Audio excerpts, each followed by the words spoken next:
sex. And I think my advice here is going to be much more enlightening than his. So this is not the Xander Cup, but it's close. There's nothing I can imagine like less wanted than Xander Hall's dating advice. All right. Damn, his microphone has like a fucking humming noise in the background, man. What's going on? Guys, gals, and end pals, hear me out. He stole that intro from Sophie Curio, who hates him, by the way. Interesting. You guys in chat are gonna ask me for dating advice. Why would you ask him for dating advice in the first place? What is wrong with these people? Why? What makes that seem like a good idea to you? Like, come on, just on the surface of it, you can tell it's bad. And I'm going to respond. And I'm going to give you the best responses that I can give. So if any of you guys in chat have questions for me, just do @XanderHall and ask me your question. Try to keep it as brief as you can, and I will answer it as best as I can. Hell yeah, man. This will go up as a video. I can't wait. How do I stop being an incel? Well, incel's an identity that you hold on to, but if you mean stop being involuntarily celibate as a concept, well, you have to have sex to become, well, or become a volcel and That is 100% true. Great work.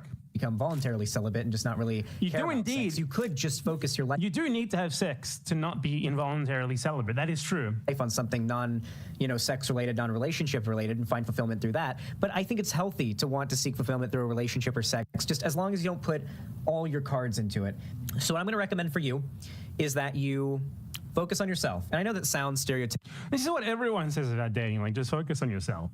Focus on yourself.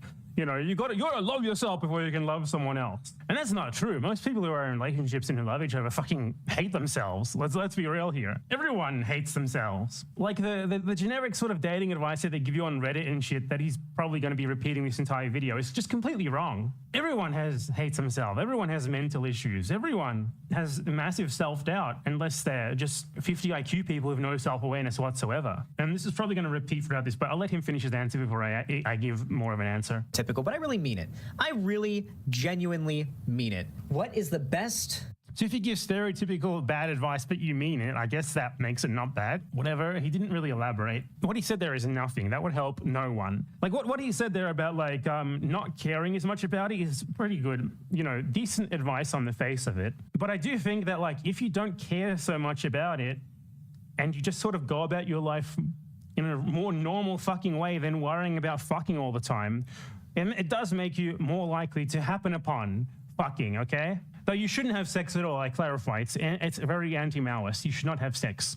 And most ethical time to disclose a trans identity to a potential date. Ethical time? This is like Destiny shit. Wow, that's a big fucking second question. And I realized I didn't really give a good answer to the first question, but I just think like, how do I stop being an incel? It's such a broad thing, right?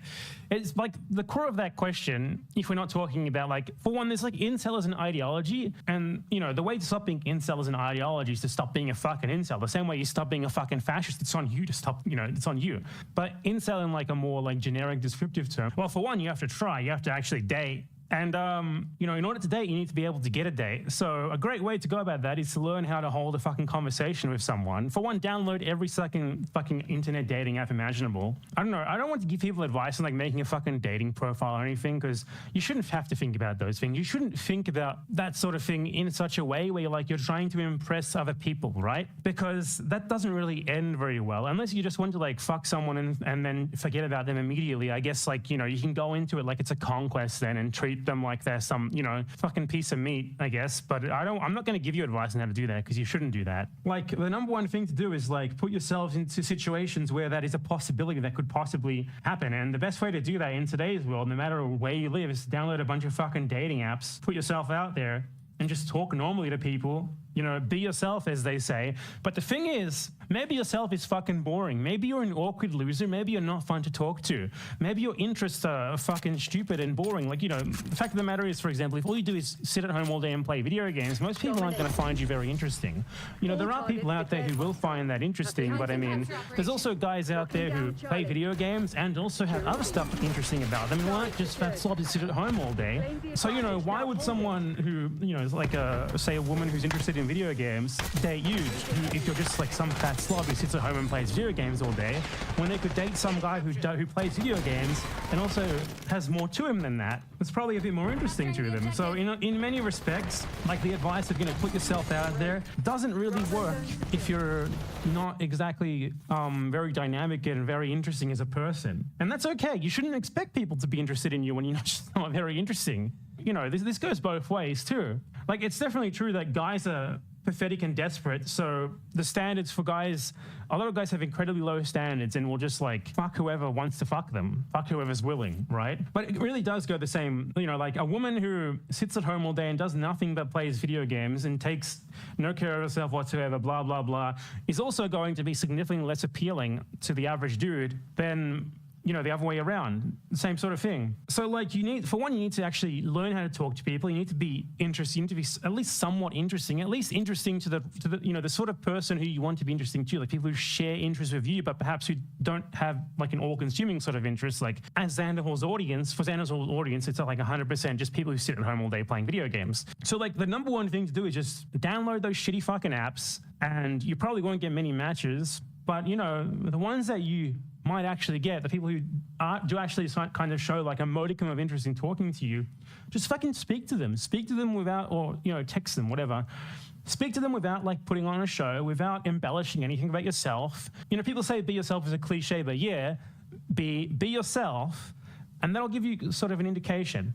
Maybe yourself fucking sucks. Maybe being yourself doesn't work because you're just a fucking boring person who's no one interested in. And that's something that you can work on. And it's not something that you're going to work on for other people. It's something that you're going to work on for you too. Because look, being a celeb who sits at home all day playing video games is not a fun existence. You don't want to be like that. So that's the first fucking step, okay, is to turn yourself into a genuinely better person for yourself. And that in itself is going to make you more interesting to others. Not just because it's going to make you more confident in yourself, as a lot of people will say, right?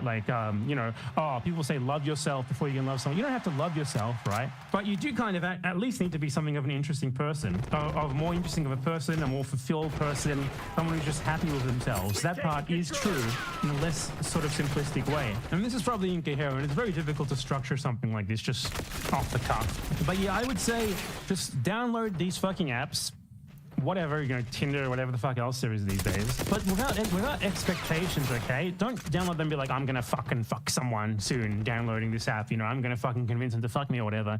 Just download them, text people, talk to people, without much expectations, while also just sort of living your life, getting interested in new things, improving yourself in whatever way seems good to you.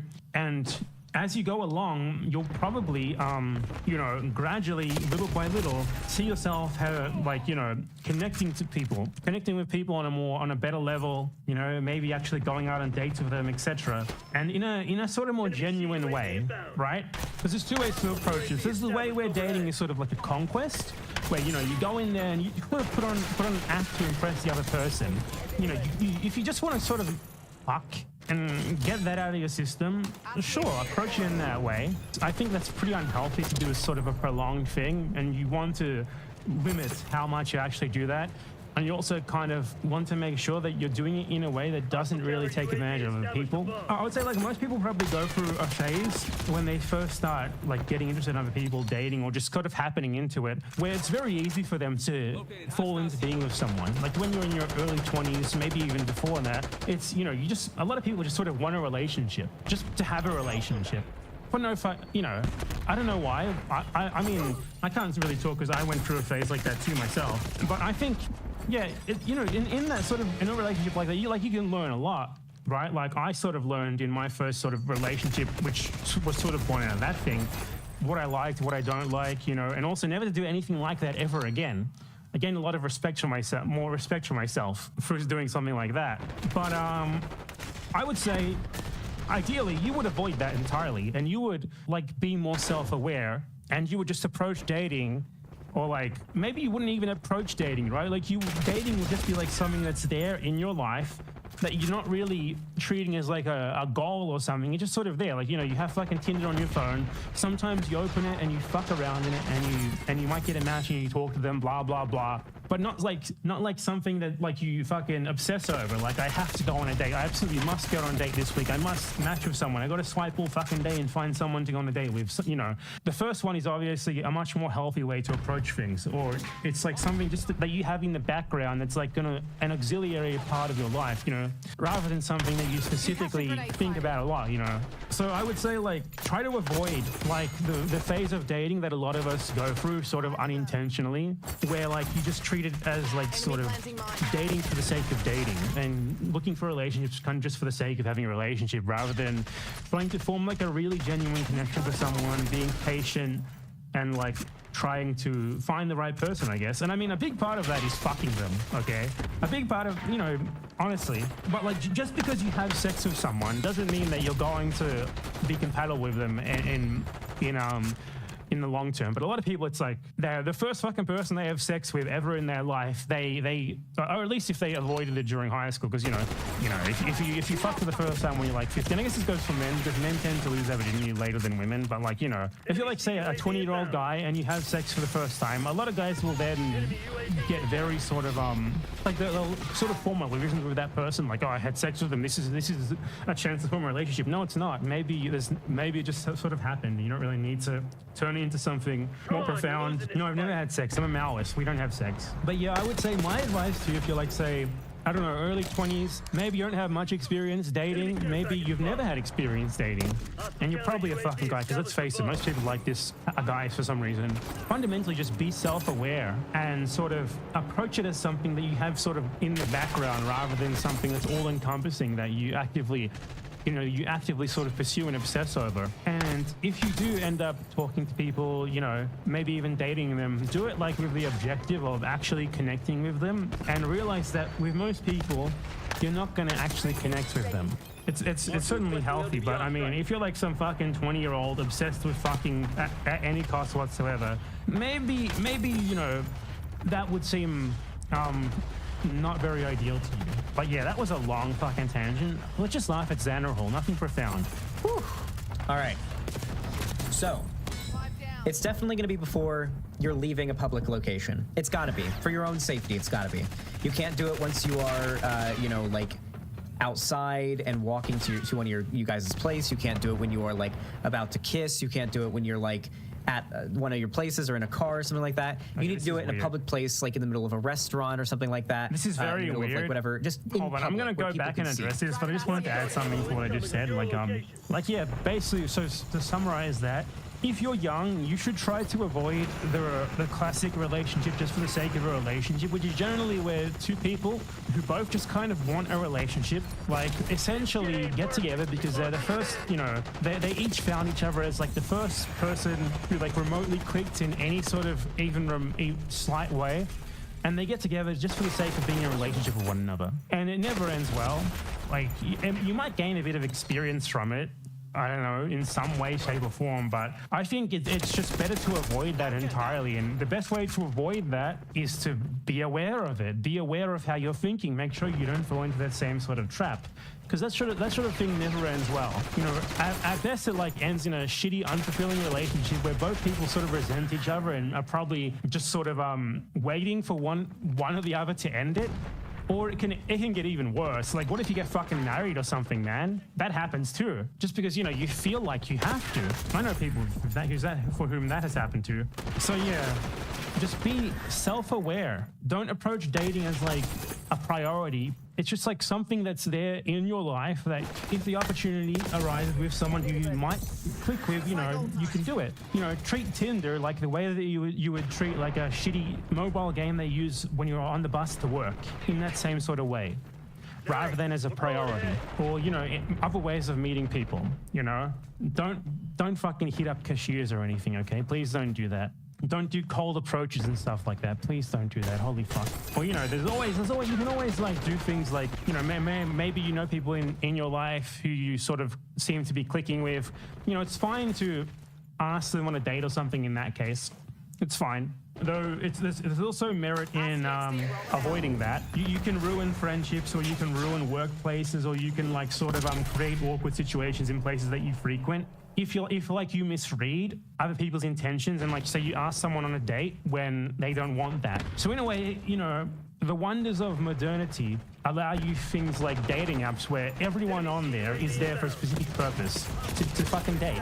And you can avoid like risking that sort of thing and potentially creating a very awkward situation that you might not be able to avoid by just keeping your dating to those apps. So I can understand that you are sort of limiting yourself there artificially, and you might end up missing sort of chances, I would say. But I just said don't approach this as like as if we're talking about this is in terms of chances, but for lack of a better word, yeah, chances. But I mean, it's all a balance of like risk and reward, I guess. Basically, approach dating like a neoliberal. Thank you. That's a joke, but I'm done talking about that. Let's go. What does Xander have to say about trans people? It's definitely going to be before you're leaving a public location. It's got to be. For your own safety, it's got to be. You can't do it once you are, you know, like outside and walking to one of you guys' place. You can't do it when you are like about to kiss. You can't do it when you're like at one of your places or in a car or something like that. You need to do it in a public place, like in the middle of a restaurant or something like that, in the middle of like whatever, just in public where people can see. Good people that like if you get assaulted or screamed at will come to your defense. Like not people who look like they might join in, you know what I mean? Like engage the crowd, right?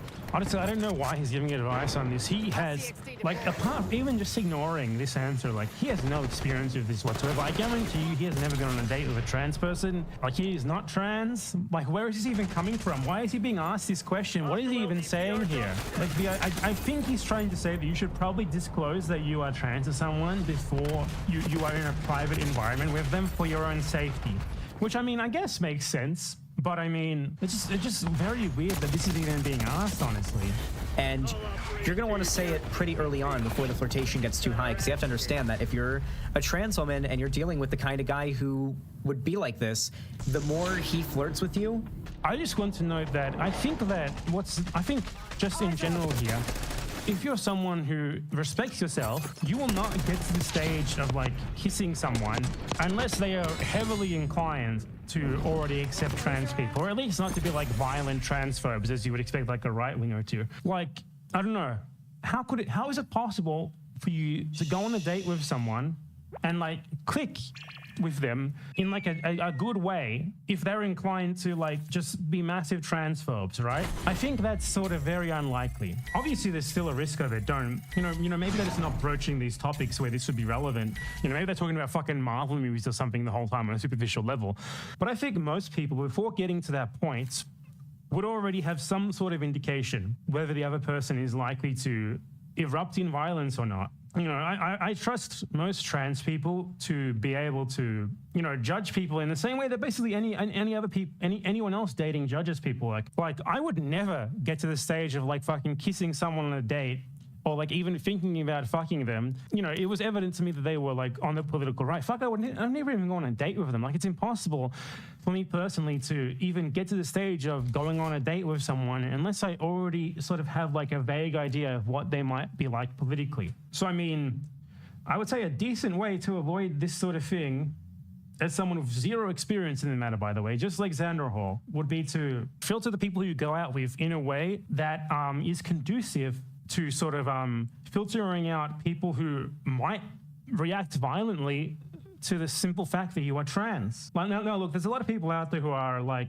transphobic or whatever, and when you disclose that you're trans to them, they might say like they might not want to fuck you anymore or something. That's a reality. But that's a big difference between that and someone getting violent and yelling at you or fucking assaulting you because you disclose that you are trans. There's a spectrum here, and I think Xander Hall's trying to focus on personal safety, which, it's definitely important. If you're like watching a supposedly leftist political streamer like Xander Hall and you're getting this advice, you're probably at least like left liberal or whatever, a liberal, socially liberal or socially left or whatever you want to call it. I think naturally you should be incredibly unlikely to actually date people who would react violently to the fact that you are trans. I think dating for anyone, not just for trans people, a big part of it is filtering, gradually filtering out people who you're not really compatible with, you might not be able to connect with on much more than a superficial level. And the sooner that you realize that someone is a transphobe, the better. I don't think that someone is going to be more likely to want to like go home with you and have sex with you, if you disclose that you're trans to them beforehand, before you even meet them, then if you disclose to them that you're trans, like right fucking before you're about to go to their house or something, okay? Like you don't have to. I don't think you have to disclose that you're trans at all. I don't think it's an obligation at all in any way, shape or form. But I mean, the question was, when should you? So if the question here simply is when should you shouldn't have to. You might want to, I guess, because I don't know, I'm not trans. I don't know why you'd want to. But if you want to, tell people beforehand, you know? I do think for most trans people, really, being trans is an important part of their identity, and sort of like keeping it to themselves probably doesn't feel very comfortable. I wouldn't even call it a disclosure, right? Like, it's sort of like, if someone's trans and is heavily involved, like in trans communities and stuff, as I honestly think most trans people tend to be, because, most marginalized identity groups tend to be part of a community. So, like, I think not breaching the topic in some ways is going to be bad, not because you're manipulating the other person or anything, not because you're not disclosing anything or everything, but because you're kind of suppressing an important part of who you are, or at least an important part of who many trans people are, because being trans, generally gets you interested in like trans issues, there's communities of support involving trans people, et cetera, and having to suppress that kind of sucks. So honestly, be honest about it, but not for the other person, but for you. And if someone doesn't want to date you because of that, fuck them. But also, that's good for you because you're filtering them out as early as possible. And that way, you're only going to be dating people who aren't pieces of shit, who don't like think less of you just because you're trans off the bat. So in a way, it's a good thing, right? I think this also works basically every other way possible, right? I mean, I guess like a good example would be, for example, you're Jewish, you're like a white Jew. It's not very obvious. And like, you somehow talk to someone who's like a fucking Nazi or something, right? If you're Jewish, most of the time being Jewish is an important part of who you are, even if you're a secular Jew, like, at least a little bit. More like, for a lot of Jews, a lot, not most, but a lot, it is a very important part of their identity. So like, in a way, if you have to suppress that, or if you feel like you have to suppress that to go out with people, to date people, I think that's kind of fucked up. It's obviously not your fault, but you'd be better off if like you talked about these things that are important about you, not like as a disclosure, but like because they're important about you. You should feel comfortable talking about things that are important about you, people who you're dating. Like honestly, like from the very fucking beginning, you should be comfortable with these things. An example of like a personal thing that happened to me fairly recently, like 3 or 4 months ago, like I went out with someone and she didn't tell me that like she was a vegan until like we were literally about to order food at the bar. And I understand that, like she probably thought that like people would judge her if she had told them that. But it's obviously something that's very important to her that I think she would benefit from telling people beforehand, because it's a thing about her that she engages with every single day. She eats vegan food every single day, blah blah blah. She thinks about this sort of thing a lot. It interests her a lot. So why not like work it into the initial conversation instead of like saving it until the date? And that way you can filter people who are fucking asshole shitheads out and be better off for it before ever even meeting them, like an awkward sort of during an actual date with someone. And this is not for their benefit. It's not about ethical disclosure or morality. It's about benefiting you. It's about your own sort of self-interest. You shouldn't have to hold back who you are. And it's not because you're misleading the other person. It's just because like not doing so will help you to sort of connect with people who are better for you, who are right for you, rather than people who are fucking shitheads who are going to like think less of you for things like being trans or being Jewish or being a vegan even, right? And this goes for basically anything, not just those 3 things, okay? It does go for basically anything.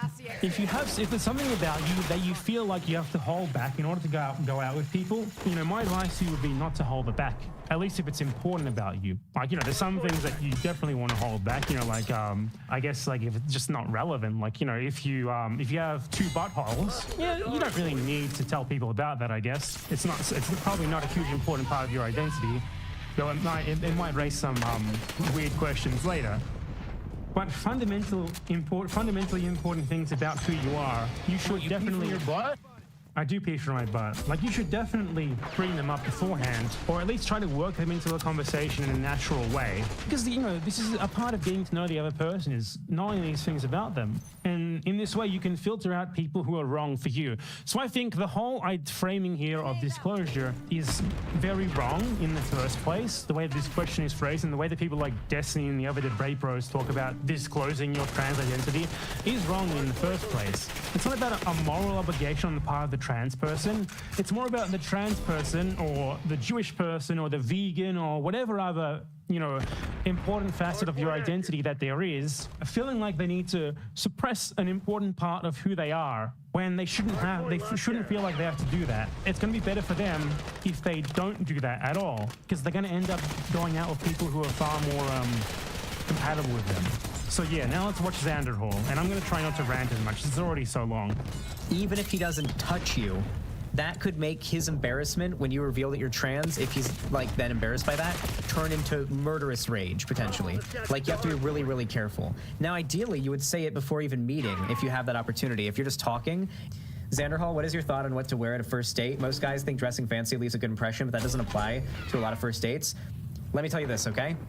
It depends on where you're going, okay? You have to know where you're going on the first day. If you're going to a nice restaurant, then you dress nice. If you're going to a casual place, you dress casually. I'm not sure what like a nice restaurant or a casual place really means.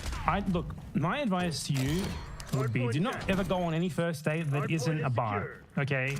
Never go on, no coffee dates, no restaurant dates, only a bar. I'm consuming. Okay, and the reason for that is because bars are the most conducive to conversation. You can stay in a bar for as long as you want. You're not limited by food. You know, if the date's going well, you can order more drinks, or you can not even order more drinks. You can just sit there talking. At a restaurant, like, the tempo is sort of decided by the food, by like how much you're eating.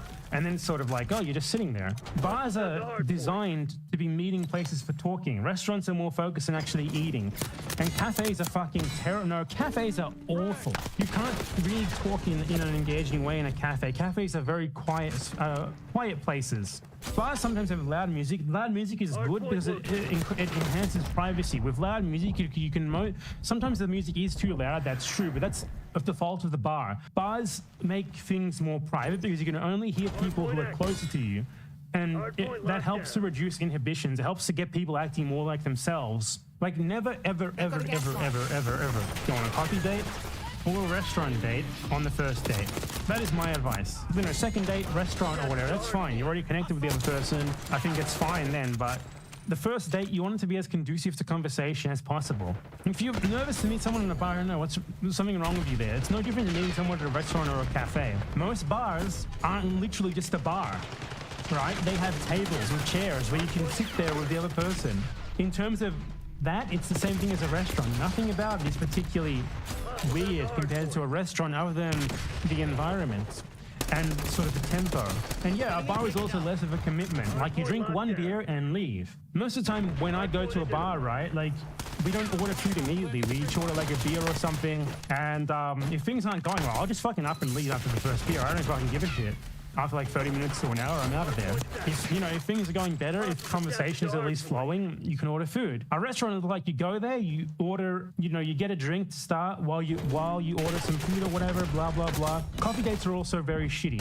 Go to a bar always. No restaurants, no cafes. Save that shit for later. Cafes aren't loud enough. You can't really talk about inhibitions. Restaurants are too regulated by the tempo.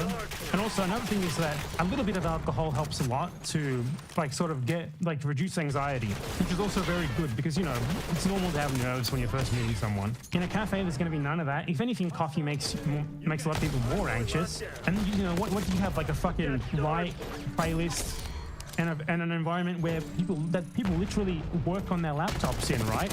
You can't really speak, you can't laugh, you can't talk in like a regular speaking voice or raise your voice, if you need to. In a bar, you can do all of that. Restaurant, the time, like there's that, and also your time is like sort of regulated. The tempo of the date is regulated by the food. Eating sort of is something that inhibits speaking. No, it's just not very conducive. At a bar, you know, you get there, order a drink or something, chat to the other person with music that in a good bar will not be so loud that you can't hear each other, but will be loud enough that other people can't hear you, which really helps to like just let you fucking speak how you want to speak normally. I mean, if you're reduced to talking about the food on a date because the conversation isn't easy, then leave. You're on a bad date. You're not connecting with that person. If conversation isn't flowing the entire time, on a first date especially, because on a first date is like when things are, you know, this new person, you just met them. You have so much to fucking talk about. All of your life you have to talk about. All of their life you have to talk about. You know nothing about each other, or at least what you haven't addressed beforehand in texting. That is the time where the conversation should be flowing perfectly the entire time. And if it's not, that is a good indication that you're probably not going to connect with this person on more than a superficial level. Another point for fucking not going on a restaurant date isn't the food. Man, this food is great. Wow. Not very interesting. But yeah, like on the face of it, as I said, only go on a bar date on the first date. Do not go on a coffee date. Do not go on a restaurant date. Second date, sure.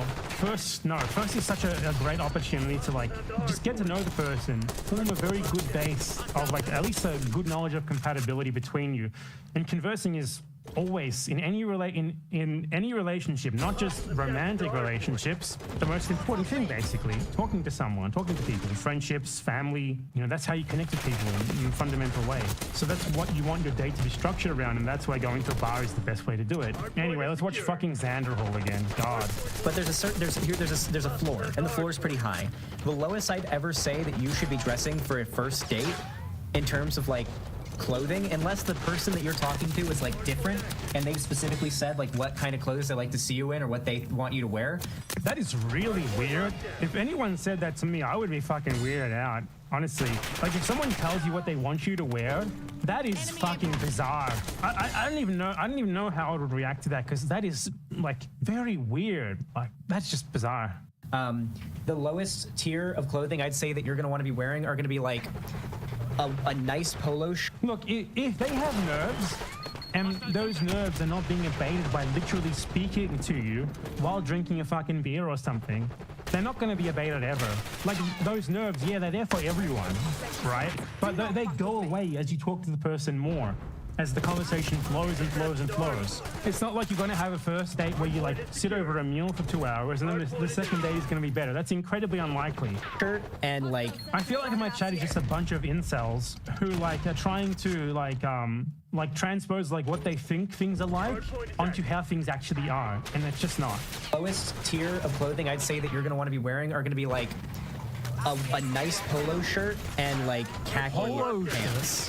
What is a khaki pant? Are those chinos? Khaki is a color. Oh yeah, he means chinos, basically. What's the difference? These look like chinos to me. I don't know. With dress shoes. I completely disagree with that. A polo shirt is like a casual. It's a t-shirt.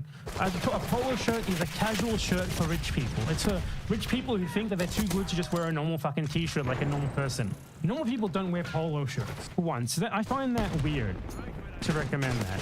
You don't have to wear anything more than jeans. Like, don't go in fucking like sweatpants, but you can just wear jeans, it's fine. Last date I went on, I mean, I'll fucking show you what I wore on my last date. Hold on. I literally just wore the same fucking jeans that I wear every single day. Random black Levi's jeans. And I wore it fucking awful. I hate this fucking... A shitty old button-up that I bought for $10 from Cotton On in Australia like 4 years ago. Okay, it's awful. The only reason why I wore this is because I'm so fat from COVID that my good shirts don't fit me anymore. I want these, okay? And these are basically sneakers that look like dress shoes in a way. Like they kind of like a hybrid. Yeah, it's not what I would wear every day, but it wasn't remotely fancy. It was mostly just comfortable clothing that I felt okay in, that fit me decently, and I especially made sure to wear shoes that I could actually fucking walk in. And then literally on the second date, well, we didn't really have a second date. I mean, officially at least. But the next time that I saw the person, I just wore a t-shirt and jeans with regular sneakers. Nothing special. And she didn't care. Like, I've been on dates with people who show up in a fucking t-shirt and jeans, and I don't care. I don't expect anything from anyone on the first date or on any other date. I don't, you know, that's not why I'm there. I'm not there because I'm trying to impress the other person, and they shouldn't be there because they're trying to impress me either. Like, yeah, don't just show up in like a t-shirt and sweatpants or anything like that. Like maybe put in a tiny little bit of effort, but at the end of the day, that's not the most important thing. Don't like overdress. Don't dress like much more formally, I guess you could say it, than what you do every day. Like you can essentially, most of you, if you have like I have new sneakers now. These would be totally fine. You know, wear your fucking Vans. As long as they're not worn out, as long as they look okay, just wear your fucking everyday sneakers. No one cares. But yeah, I would say don't approach dating, as I said earlier, don't approach dating as a conquest. Don't approach it as if you're trying to impress the other person. Like, I mean, you want to represent yourself as you've represented yourself up to that point. You want to just, people say be you. And in a way, that's true. Like, I wouldn't go in just a t-shirt and jeans to a first date, unless it was like something weird. But I mean, as I said, it's a bar. But I also wouldn't go to a bar in the first place in a t-shirt and jeans, where I would wear jeans and my regular sneakers, but I would usually put on a button-up at least. Approach it in that same way. I do think like there is kind of an advantage, particularly if you're dating cis men, to just dressing as casually as possible. Put in as low effort as possible. Don't wear any makeup. You know, wear a t-shirt and jeans. Don't put in any effort for them at all. I think literally just through doing that, if you're not a cis man, if you're someone who dates cis men, you can filter a lot of the shitheads from the very beginning. I don't know, I don't understand how this happens, but there's a lot of stories out there of like guys who like literally like cannot comprehend the first time they see a woman without makeup or something, or like not like who hasn't put like an hour of effort into her appearance before a date. And I think it would be advantageous to filter that sort of person out by just not putting in that hour of effort before the date. Because the fact of the matter is, that's the effort the average guy is putting in. You know what I do before I go on a date? I slightly comb my hair and beard. I put on a fucking a button-up shirt, which is literally the only thing different to what I do before I go out normally to shop at the grocery store, and then I go to the date. That's literally it. So women should do the same. Well, yeah, I mean, of course I shower, but I hope showering is fucking implied. I hope you don't have to tell people to shower before a date. Like, I would hope that you've already showered earlier in the day, and you don't need to do it before the date. But yeah, that's my advice. Let's go back to more Xander Hall. Lonnie, I know that you're not into that, but I'm from Florida, and that was the go-to. I'm from Florida, and that was the go-to. No polo shirts ever. Polo shirts are a nice shirt. It's a nice shirt.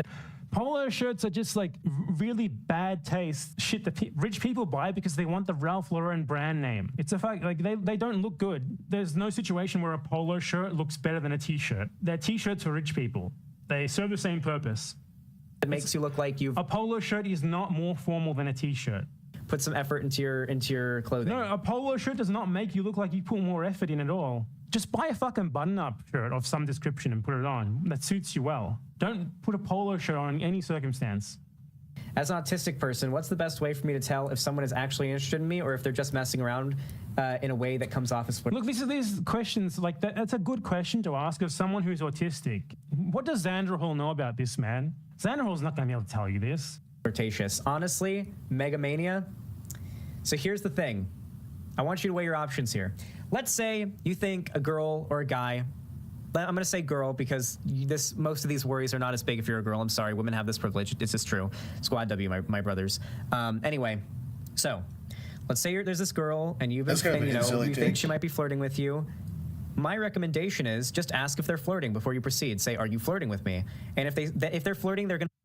Don't do that. Never ever do that. You should never do that. Most people would honestly prefer that you don't ask them and don't realize that they're flirting with you. Oh my God, this is really bad. Than that you ask them and they have to answer you. People want flirting to flow naturally, and they don't want you to sort of interrupt the illusion. Like, they would prefer them to flirt with you and for you to flirt back. What I would say here, just having thought about it for an entire 10 seconds, is that if you think someone is flirting with you, maybe flirt back and try to gauge the reaction. If it seems to you they're still flirting with you, maybe they are. Who knows? I don't know. It depends. Like, are we talking about dating here or like just meeting random people? Because if you're on a date with someone, like a one-on-one date in a bar, as we said, you only go on dates in bars, okay? Never anywhere else. It's fair to assume that if it seems like they're flirting with you, they probably are.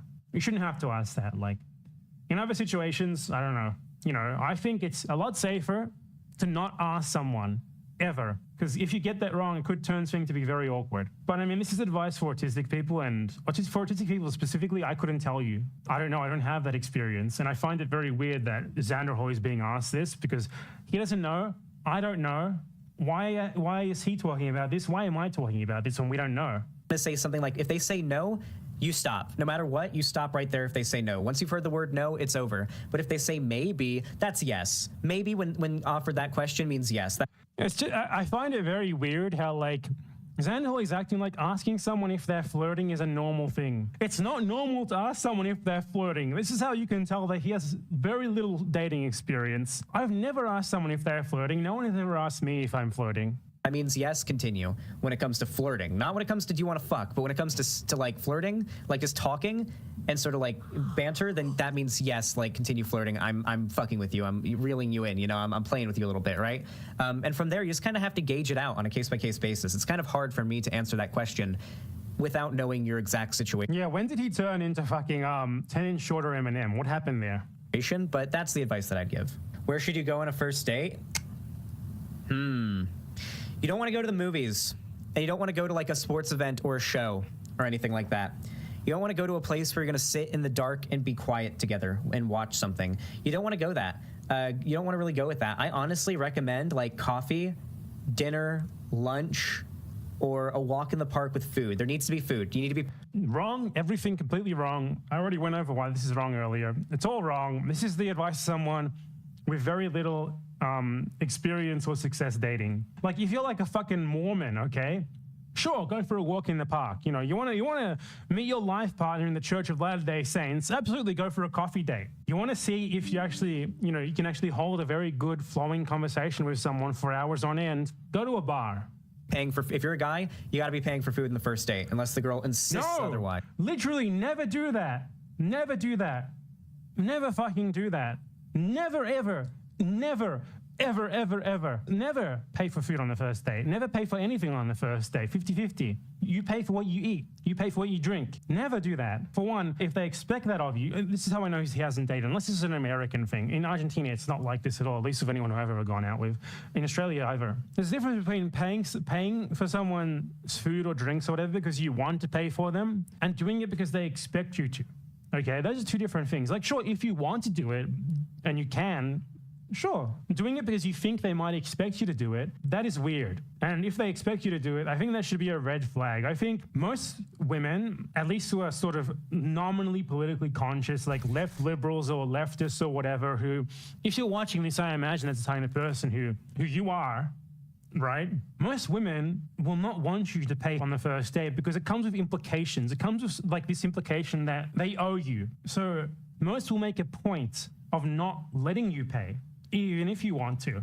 And that is on top of the fact that you shouldn't feel obligated to pay half, or you shouldn't feel obligated to pay for the bill at all. For one, because there's two reasons for that. One, that's fucking fucked up if they expect you to pay for their food and drinks. Like, you know, this is not 1970, okay? You shouldn't be expected to invest any more in this state than they do. Otherwise, we already have something weird going on there that's not very healthy. And for two, if you sort of insist on it, even if you don't mean to, it can sort of imply to the woman that you are maybe doing it because you sort of want her to feel that obligation that I just mentioned. So all in all, 50-50 is the best way to go. Or not even 50-50. You pay for what you eat, you pay for what you drink. Split everything. And then, you know, after the first date, sure, we can think about something else, okay? But overall, like, I think this is, like, very weird dating advice. Like, this is, like, the dating advice that I would give someone, like, who goes out with, like, random girls on Twitter. Like, the kind of girls who, like, go to like fucking Arby's with someone and film them and then post on their TikTok saying, aha, look at this fucking loser I convinced to go on a date with me to pay for my food. I would hope that you, the people watching this, have enough standards that you don't ever end up in that situation, okay? So overall, on your first date, doesn't matter who you are, doesn't matter if you're a man or woman, an NB, trans, cis, whatever, you pay for what you order for yourself. If you share something, you each pay for half of it. Simple stuff. And you need to do something where you're going to be able to talk and actually get to know each other. That's the point of a first date. You not need to be just going and seeing a movie. Like, that's just kind of, I think that's so cringe. Like, in hindsight, I so regret ever going on a first date to a movie with a girl. Like, oh my God, that's so... That is true about movies. Never. Like, you go on a movie date is... I did when I was like in junior high. Like, if you're at the point with someone where you can go to a movie with them and not feel like you're just wasting your fucking time, it's probably because you're past the point of like having number of dates. You know, you already have some sort of connection, and you're not really on this second, third date sort of thing anymore. Fucking cringe. Like, Jesus Christ. Dinner is usually a bit much. Coffee or drinks or lunch is good. Yeah, something like that is also good, Lonnie. Nothing expensive. Yeah, don't go anywhere. Drinks is the only way. Too expensive for a first date, yeah. Like, I want to make it clear here, guys. Failure on a first date because something that is, okay, so let's say you go on a first date with somebody or you ask somebody out and something about you that is true ends up preventing the relationship from happening. You get rejected, or the relationship ends, or you get turned down, or you don't get a second date because of something about yourself that is true. A true like thing about yourself that is, you know, a thing that you admit, like, okay, I maybe am like this. That's a win, because maybe you don't need to change yourself to get with a specific person. Maybe you're looking for. What the fuck is he talking about? You've lost me, bruh. For a person who's okay with you being the way that you are. And yeah, I went over that earlier. This is true. But I mean, ideally in most cases, like you've already sort of filtered these people before even going on a first date with them. I'll show you my Tinder picture. Hold on. I'll post it to Instagram first, and then I'll bring it up. You can't that one that is posted. You see it. This one on the left. There you go. You know, you might have shitty pictures on Tinder, so you might want to fix that if that's you. Anyway, let's continue with the Xander haul. Maybe you've just taken a W because maybe now you've just gotten through one more roadblock between you and your perfect partner. My first date with my last partner, we went to dinner. Perfect partner. Aww. He paid for dinner and drinks, and I paid for the cab and ride there/back. That's feminist. Listen to what your date is saying. Pay attention. Oh, yeah, definitely. I don't know, Crash Override. Women love food. And so do men, honestly. And NBs probably do too. I think everybody just fucking loves food. And the quickest way to anybody's heart is through their stomach. So, like, if you want to, like, make sure someone had a good time on a date, you get them food. Like, hold on. I want to make it very clear here. I mean, ideally, they would have a good time because they're talking to you. Last, like, first date that I went on with someone, I think it was, like, in August. I think we ordered fries. We didn't even have a meal. We just shared, like, a thing of fries. And nothing else, and it went great because we just talked. That's the ideal thing, right? If the most enjoyable thing about the date is them liking the food, I think it wasn't a great date. Probably fucking sucked, and you should probably maybe not even go out with that person again. Do not let a girl go hungry on a date, okay? The lead is on. Do not let a girl go. That's so fucking weird. He sounds like a fucking masculine macho man. Oh, I have to pay for the meal, and I must take care of this girl's stomach. Dude, I'm pretty sure she can handle herself. She won't let herself go hungry. You know, I'm pretty sure she can probably feed herself. You know, if she wants to order a food, she can do it. It's just such a dumb, weird idea of seeing this. This is what I said. Like, this seems to me like someone without much experience talking about what they think dating is like without really knowing. It's like such a fucking like teenage way of looking at things here, honestly. I must feed her. She can feed herself, man. Come on. Hungry on a date. And if a guy is letting you go hungry on a date and you're a girl, then he's not a good dude and he is not doing a good job of being on a date with you. That's so weird. How are you supposed to know that she's hungry? How are you supposed to know what she wants to eat? Is it on you to fucking stuff food into her mouth? Like, here comes the airplane. Woo! No, what's going on here? This is so weird. They need to mention, like, give a hint that you're hungry and stuff like that and say, hey, I'm a little hungry. That's not a hint. That's you telling him. If she's a little hungry, why doesn't she order fucking food? Is she a child? What's going on? Are you dating a toddler? I mean, probably is. He's Xanderhall, for fuck's sake. Man, what is going on here? Like, it's not your obligation to fucking feed someone you're on a date with. They're an adult. They know when they're hungry. They should know what they want to eat. It's not on you to help them out with that. But, like, if he's, like, not getting you food, if he's like, yeah, sorry, don't really want to get food, then, like, he's not doing a very good job at taking you on a date, is he?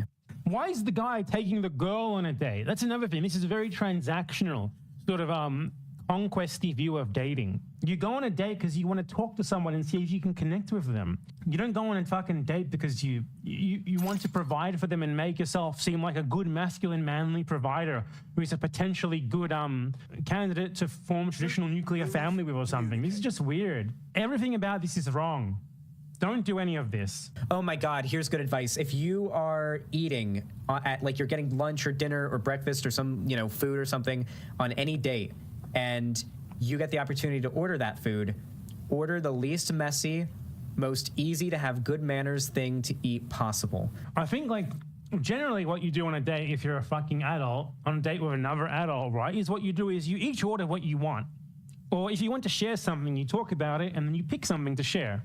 That's the thing that, like, what is this thing about ordering for the other person? That's bizarre to me. Like, these people are approaching this in a very sort of, I hesitate to use this word because it makes you sound like a Tumblr user, but a very problematic, traditional sort of way where, like, the man takes charge of everything for the woman. The helpless woman who's just there, like, to be led by the man who's trying to impress her and to conquer her or whatever. Like, this is, like, an excellent example of how not to date. If you want to date poorly, if you want to approach things in a way that is unhealthy for both you and the other person, do what he's saying here. Do what his chat is saying here. This is all wrong. Like, maybe instead of eating, like, maybe you go to get breakfast. Maybe instead of getting, like, a big fucking omelet and, like, pancakes with sticky syrup for the date, maybe instead you get, like, scrambled eggs, bacon, and hash browns. Something that's, like, literally just... What is this? Who go on a date, like, in a diner for breakfast? I'm so weird. This is, like, from a movie or something. Edible with simple bites from a fork that's not gonna, like, have a high likelihood of falling into your lap or onto your shirt and getting it all greasy. Nothing that's gonna get your mouth all dirty. Like, just, yeah, you guys, yeah, manners are really important. Like, really, really be important. I turned down a free turkey dinner from my insurance company because I'm vegan. What a mistake that was. That wasn't a question, but thank you. Clingy, watch out for clingy. It could be an unhealthy relationship. Yes, guys. Guys, do not be afraid to terminate a relationship if you're seeing red flags. If you're seeing those red flags and you feel like maybe it's time, it might be time, don't wait for it to get too bad, because there's some guys I know who've had women ruin their lives, like, legitimately. And it's so weird how, I mean, can't guys be clingy too? Why only guys and women? You can definitely see some very not so latent misogyny going on in this video. women who've had guys ruin their lives, vice versa. I've had guys. Sorry, the very next sentence he clarified. I've met women who got killed by guys, who guys got them killed because they were in a relationship with them, and it was just not. And the guy drank and drove, and now she's dead. She was on my swim team. There have been guys who've had their lives ruined by relationships with certain women. Don't do the whole I can fix thing. The red flags are red flags for a reason. You need to evacuate that shit like it's the Death Star and it's about to explode. Yeah, and this is what I said earlier about filtering. Ideally, you wouldn't get to the point with someone where they can like have you in something that you feel sort of trapped in because of, you know, you wouldn't let that happen. It's a big part about approaching things in a sort of healthy way and respecting yourself before anything else. Being very self-aware, especially. Not just like getting with someone for the sake of it, you know? Stage 4 clinger abort mission, true. Huge red flag, by the way. If they haven't seen Lord of the Rings and they're not interested in it, you need to dump them on the spot. If you don't think there's any way you can convince them to consume any Lord of the Rings movie at some point, then there's no point in pursuing the relationship. Thankfully, Lonnie has agreed to watch one Lord of the Rings movie after I finish those. Oh, we will, Lonnie, we will. I don't think you know how dedicated I am to the Lord. Okay, so that sucked, though it was at least a pretty decent jumping off point for me to actually give you guys some real good advice rather than some like 22-year-old inexperienced guy. I'm not shitting on Xanel for being inexperienced. We were all inexperienced once. I probably would have given awful dating advice if I had given you it when I was in my first ever relationship too. But like, it's just not good advice. It's the advice of someone who's looking at things in a very sort of conquesty sort of way, in a very sort of traditional gender role sort of way, and not in a way that is good for himself or the people who he's going to be going out with. God, that took a long time.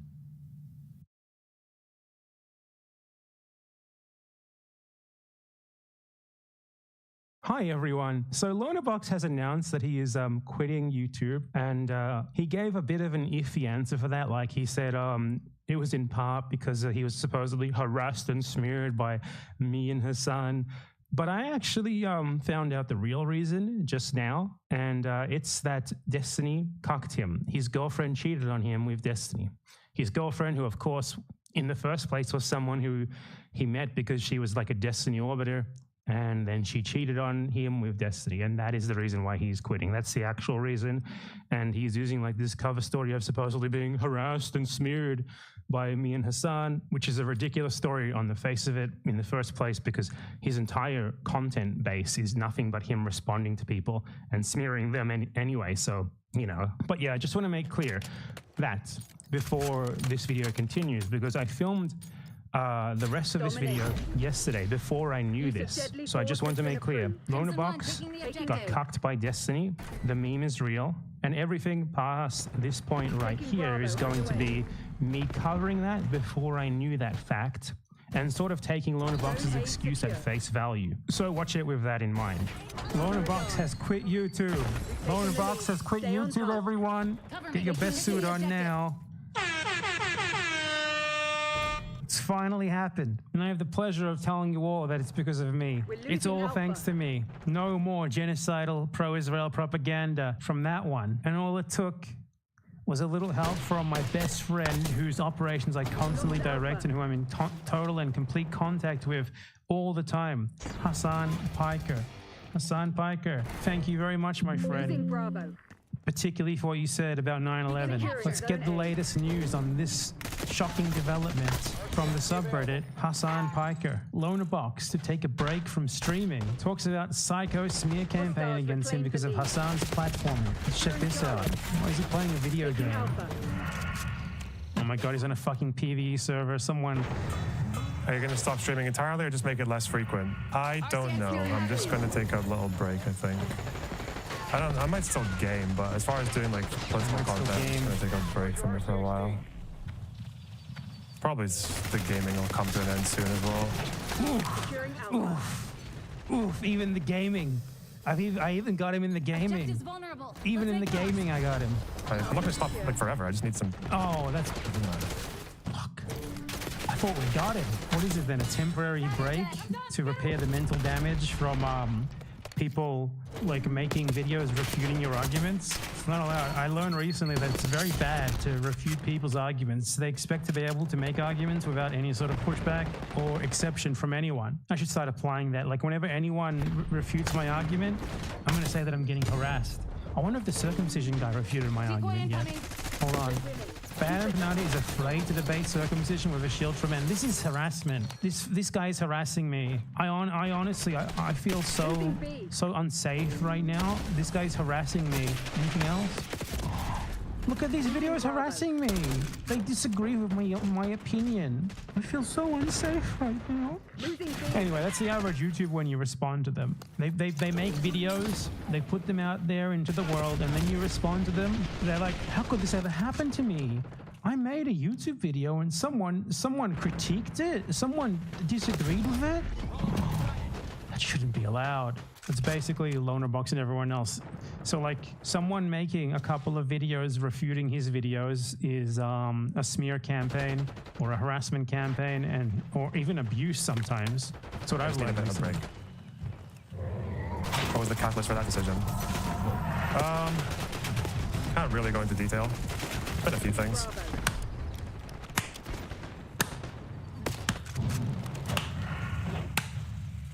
Say it. Are you dying? No, I'm not dying. Shut up. Well, not that. The other thing.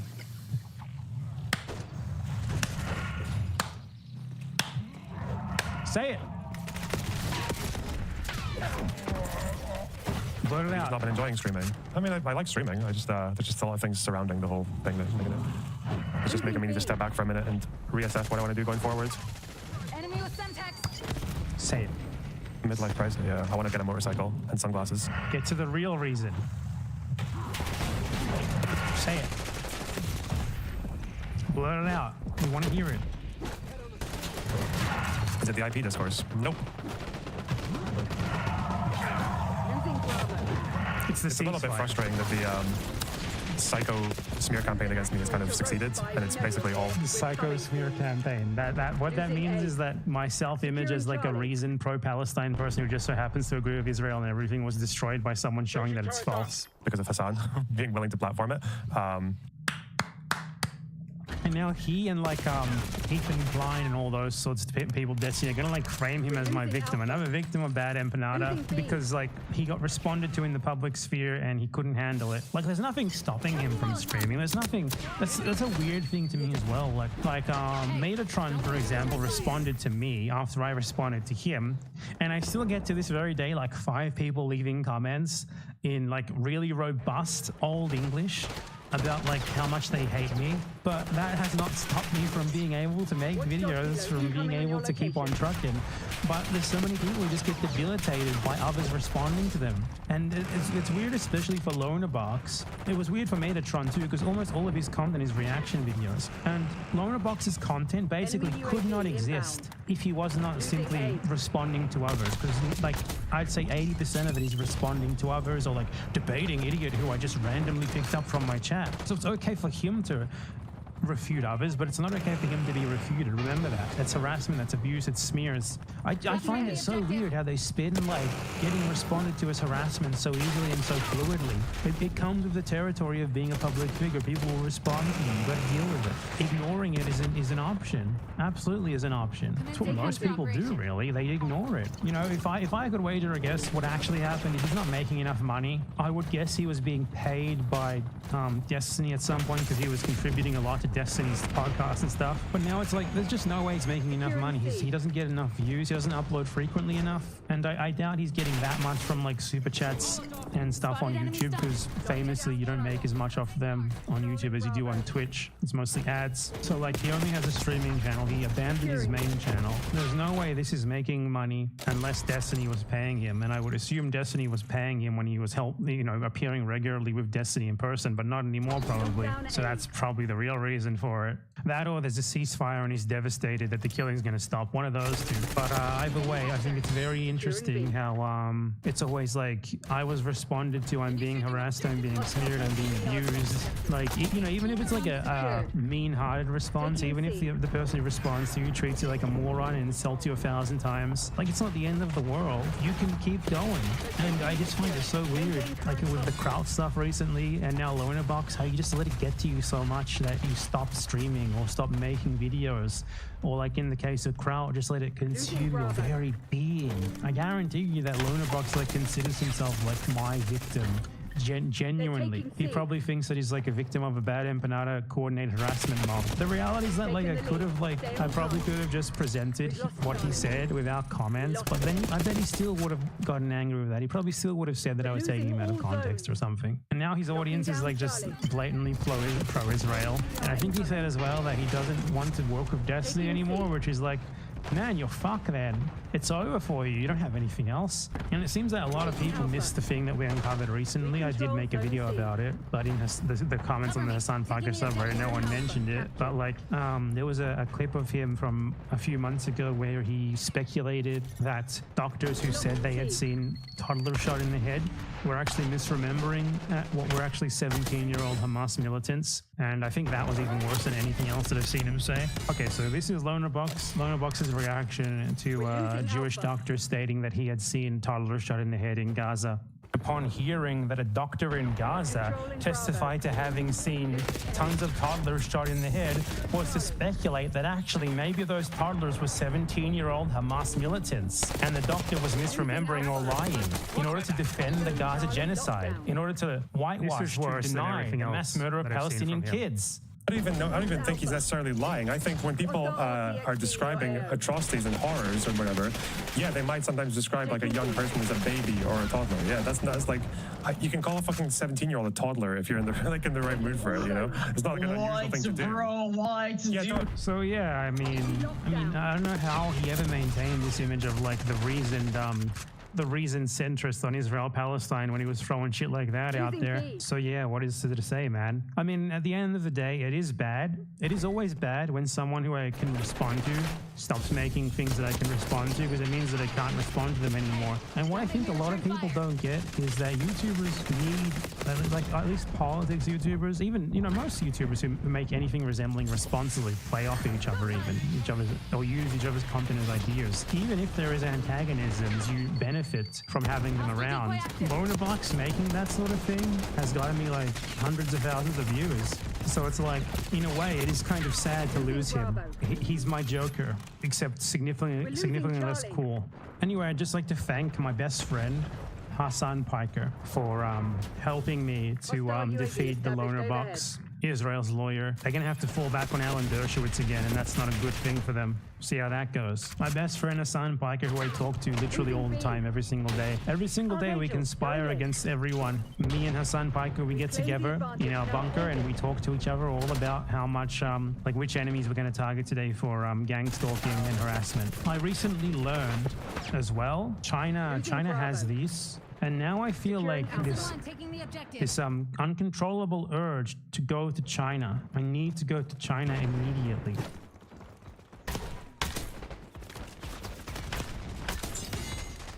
Taking A.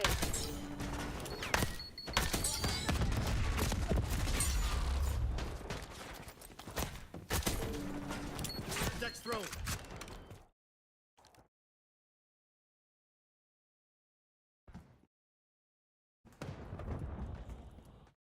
They're right where we want them. Finish the job. Losing B. Knock it off, genius. Securing Zone A.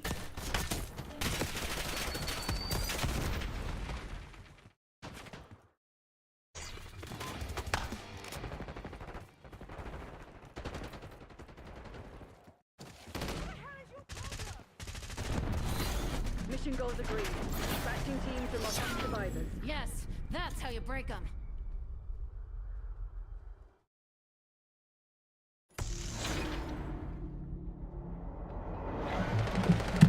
Play the game was mine to win. Dang, damn it. Hello. This video is going to go over how I was targeted by Argentine harassment and doxing groups linked to the Milei government who tried to dox and harass me and to incite people into killing me, which actually resulted in some people trying and evidently failing. Concurrent with this, I was targeted by a pro-Israel doxing and harassment organization linked to prominent pro-Israel social media figures who are still, to this very day, kind of farting into the wind, spamming social media with claims that I was convicted of child sex crimes, clearly with the intent to get people to target me in real life. And now, more than a year after all that began, the YouTuber Kraut has joined forces with both of those groups, spreading those exact same defamatory allegations in the process, in a rather pathetic attempt to frame the people who did all of that to me as actually being my victims and thus cancel me. All because, and I shit you not, this really is it, I made a video that responded in part to one of his videos. That's all. And honestly, I thank him for that, because I wanted to make a video about this stuff for a while, but I couldn't really figure out how to frame it in a way that would be interesting or at all valuable, because I just don't consider things that happen to me personally to be that interesting to talk about. I usually try to keep them off my channel and make content that is at least of some political or historical importance. So I had a lot of other ideas for videos that I wanted to make first, and then as I was working on those videos, I kept coming up with more ideas for videos, and I would then make those. And that process just kept repeating, and I never really got around to covering this. However, a fellow YouTuber having a pathetic meltdown and inventing this elaborate narrative where I'm like the leader of some sort of international criminal mafia that's been harassing him and hundreds of others for like an obscenely long time, and teaming up with actual fascist organized harassment groups who tried to get me killed just because he's unable to respond to me debunking him on a historical issue, in my opinion, makes things quite a bit more entertaining than they otherwise would have been, and also a lot funnier. So it's inspired me to finally whip this up and cover all this stuff.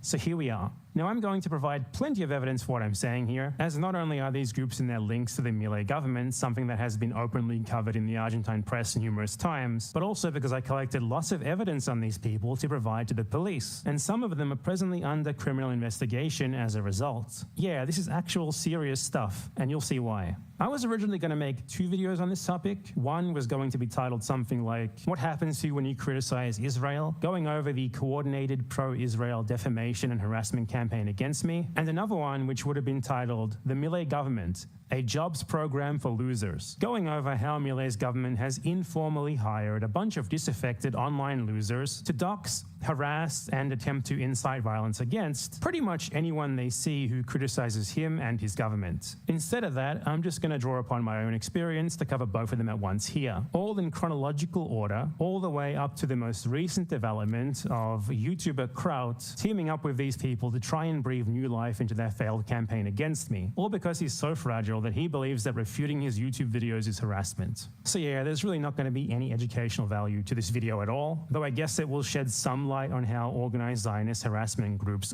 operate and what could happen to you if you are a public figure who is uncompromisingly against Israel. Also, the stifling of free speech in Argentina under the Milei government, and I guess the fact that Kraut is just like a pathetic loser who gets so shaken by videos responding to him that he teams up with fascists to engage in doxing and defamation. So yeah, just that forewarning in case you came here expecting to get something of educational worth out of this, you might not.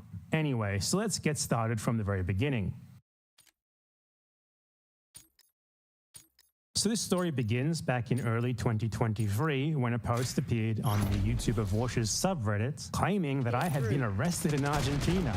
And the evidence that they provided for this was an alleged Discord screenshot of me admitting that I was about to be arrested because of edgy material that I allegedly had on my hard drive. And also like a small little picture of someone with a beard being arrested, which was actually a guy who was arrested for attacking someone in Spain and not me. Now, I think it goes without saying that this screenshot was just transparently fake. This sort of thing is extremely easy to fake. Pretty much anyone can do it. I don't know about you guys, but I was not an edgy teen. Bro, did you guys see that literally 2 hours ago? Friend of the show, Hila Klein, and friends of the show, rather, Hila Klein and Ethan Klein, told us all about how the Palestinians deserve what they get because, according to them, the occupied West Bank is unsafe for Israelis. Let's watch that. Let's check out what Hila Klein has to say. She's apparently back on the podcast just 1 month after her little Yoav Galan gaffe. And I feel like my biggest fear driving to Jerusalem is to make a mistake on the road because like, you can't make the wrong turn and end up like somewhere you're not wanted. Right. So that's why I've always had so much like anxiety about going there. I feel like that's so crazy. It's ingrained anxiety, like the subconscious. You know what I mean? That's recently that Israeli. It always happens. Couple of dudes went on the wrong road and they were murdered, right? Oh, terrible. Yeah, it's very dangerous to go down the wrong road there. Where? And people go, oh. And I didn't have smartphones back in the day, I should say. So it was different having to drive somewhere when I was like 18, you know, without a smartphone. You kind of have to memorize where you're going if you haven't been there before. Yeah. My dad would tell me like, so when you get there on the second right, you go right. And on the third left, you know, it's like that's how we used to get instructions. Yeah. Which seems so archaic now. Yeah, it's crazy. People think that I'm being like racist or something when I say that. I think if you as Israeli go to Ramallah, they'll kill you. What do you mean you think? I think I'm saying if you go there as Israeli, you take the turn there, you'll be died. They'll kill you. It's not only killed, it's like lynched. It's a brutal death. Yeah, so. I think. It's absolutely incredible, for one, how actual Israeli mass murder and genocide of Palestinians is always legitimized by theoretical Palestinian violence against Israelis.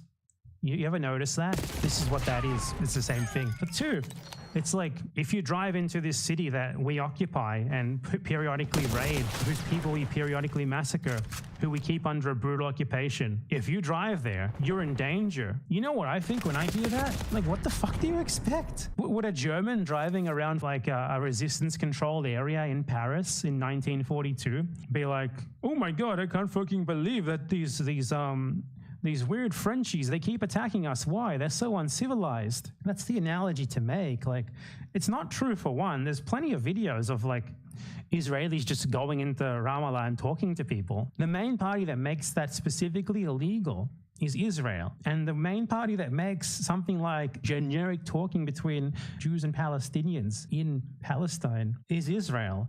Not just because of that, but also because fucking Israel massacres people. Like what the fuck are you talking about, man? We're talking about people living under a brutal Israeli occupation, and you're surprised that it's unsafe for the occupiers? To be clear, it's fucking not. The case they're talking about there of like getting lynched in Ramallah is specifically a reference to like a 2001 event where actual Israeli soldiers were mobbed by a bunch of people and killed. Israeli soldiers, occupying Israeli soldiers for them are like helpless little victims. Like the people they brutalize every single day fought back against them. And that is framed as like an example of Palestinian intolerance, Palestinian barbarity. It's always, always, always actual massacre, Systemic massacre of Palestinians by Israel, justified by imagined threat of Palestinian violence against Israelis. For Hila Klein, it's like, my dad told me scary stories. For Palestinians, it's like, my dad was bombed by Israel and now he's blown into 5,000 bits. You see the difference? For Palestinians in Ramallah, it's like, the Israelis raided my house and shot up my mother and father. Now they're dead. For the Israelis, it's like, well, I live in a settlement 2 kilometers from Ramallah in occupied land. But if I went there, they would hate me, and I bet they'd try to kill me 100%. That shows you how barbaric it is and how dangerous it is for us, without a single fucking thought as to why they'd want to do that. Even a lick of introspection. It's unbelievable. It's unbelievable how disconnected from reality you need to be to act like this. And it's insane that these people, especially Ethan, Ethan's someone who genuinely seems to believe that he's pro-Palestinian, and yet he says something like that without saying anything else. It's not only is it untrue, but even if it was true, it would have to come with some sort of analysis of why that would be. But it doesn't from him. He's just throwing it out there as a justification for Israel, as a justification for Israeli aims and goals, as a justification for the Israeli oppression of Palestinians. And it's just sad, man. God, this is like my first Ethan Klein video in like a month and a half, but I had to make it just because that moment is just so stupid and it's so demonstrative of their mentality, the Israeli victim mentality. Ridiculous. She's scared now, but she apparently wasn't scared when she went there on a raid to terrorize those people, right? When she volunteered to go on a raid that she didn't have to go on just because she wanted to see it because she was curious, hey? Now she's scared. Yet she's apparently too dumb to connect to this supposed hatred of Palestinians in Ramallah, of Israelis, to the whole raid thing that she went on, as if those things wouldn't be related. The Israeli victim mentality knows no bounds. They massacre you and they justify it with this idea that if they didn't do it, you would attack like them, without analyzing why those people may want to attack them.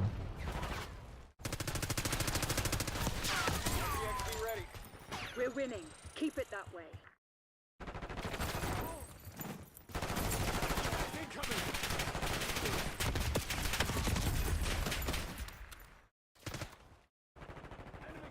I see you.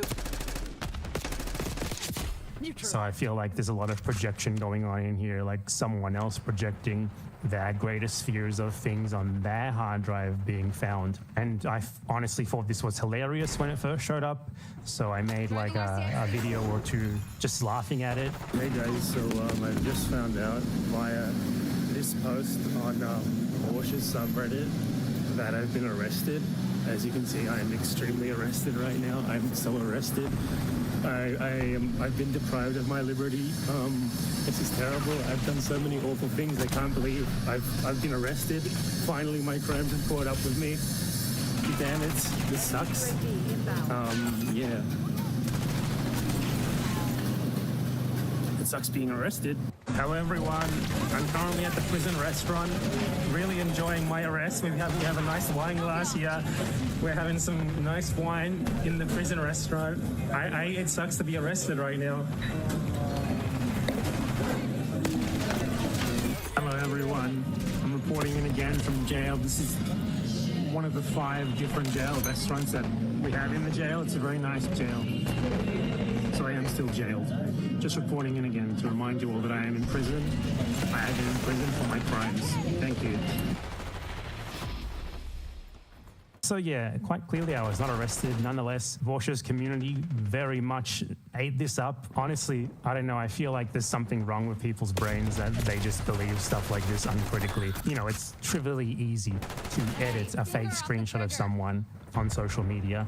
Anyone can do it. And, you know, you would think if someone had been arrested for supposedly serious crimes or whatever they were trying to imply here, there would be more than just a random Discord screenshot, you know, like, I don't know, a news article or something like that, or court documents or police reports or something official. But that apparently doesn't occur to everyone.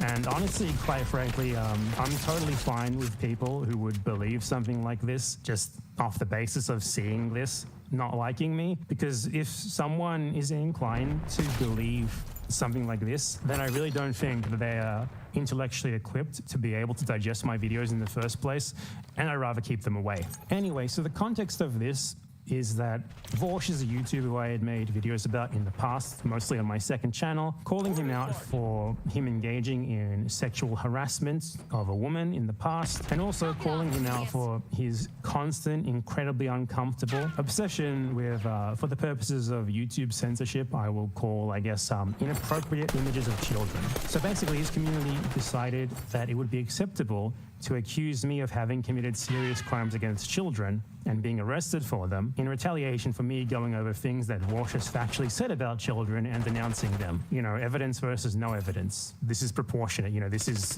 to them, this is fair. Anyway, so about a year after this, Vorsh accidentally showed on his stream a controversy that has been covered ad nauseum by now. Inappropriate drawn images of children that he had on his hard drive, confirming everything that I and others had been saying about him for like a year or two at that point. This is an example of the kind of structure that I'm referring to. So, yeah. What more is there to say about that? This is important context because, yeah, I found this absolutely hilarious at the time because it was so obviously ridiculous and stupid, but I didn't consider the possibility that other malicious actors would pick this up and just spam it everywhere as if it were real, which is precisely what happened soon after. So anyway, let's fast forward like 10 months after that.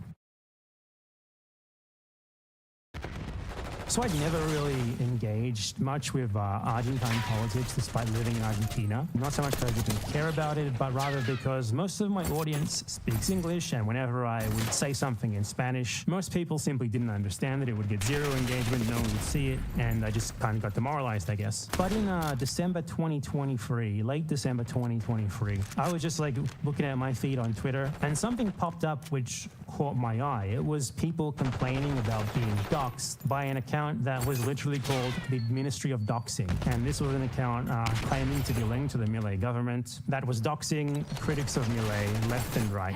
Something that is unfortunately facilitated a lot in Argentina by the fact that the government databases of like people's names, address, everything like that are just publicly available. So doxing people is absurdly easy. And honestly, it's ludicrous and embarrassing, and I simply do not understand why the Argentine government is so lax of people's personal information. So I saw that on my feed, and I thought, okay, I'm gonna look into this. So I searched the account's post, and within about 5 minutes, I found that the guy who made the account used to use the account in his personal accounts. He just changed the name and handle and the avatar and started doxing people. So he had like his real name, personal details, literally just right there on the same Twitter account. So I drew attention to the fact that this guy who was just doxing people left and right, harassing people left and right, trying to sick like basically fascist harassment groups on people, just had this information on his account right there in public. So I drew attention to that, and the guy ended up deleting his accounts and deleting his entire online presence. And then after that, like a bunch of copycat accounts showed up, all of which had made the exact same mistake that that guy had. Now, obviously, to clarify, that's not doxing, okay?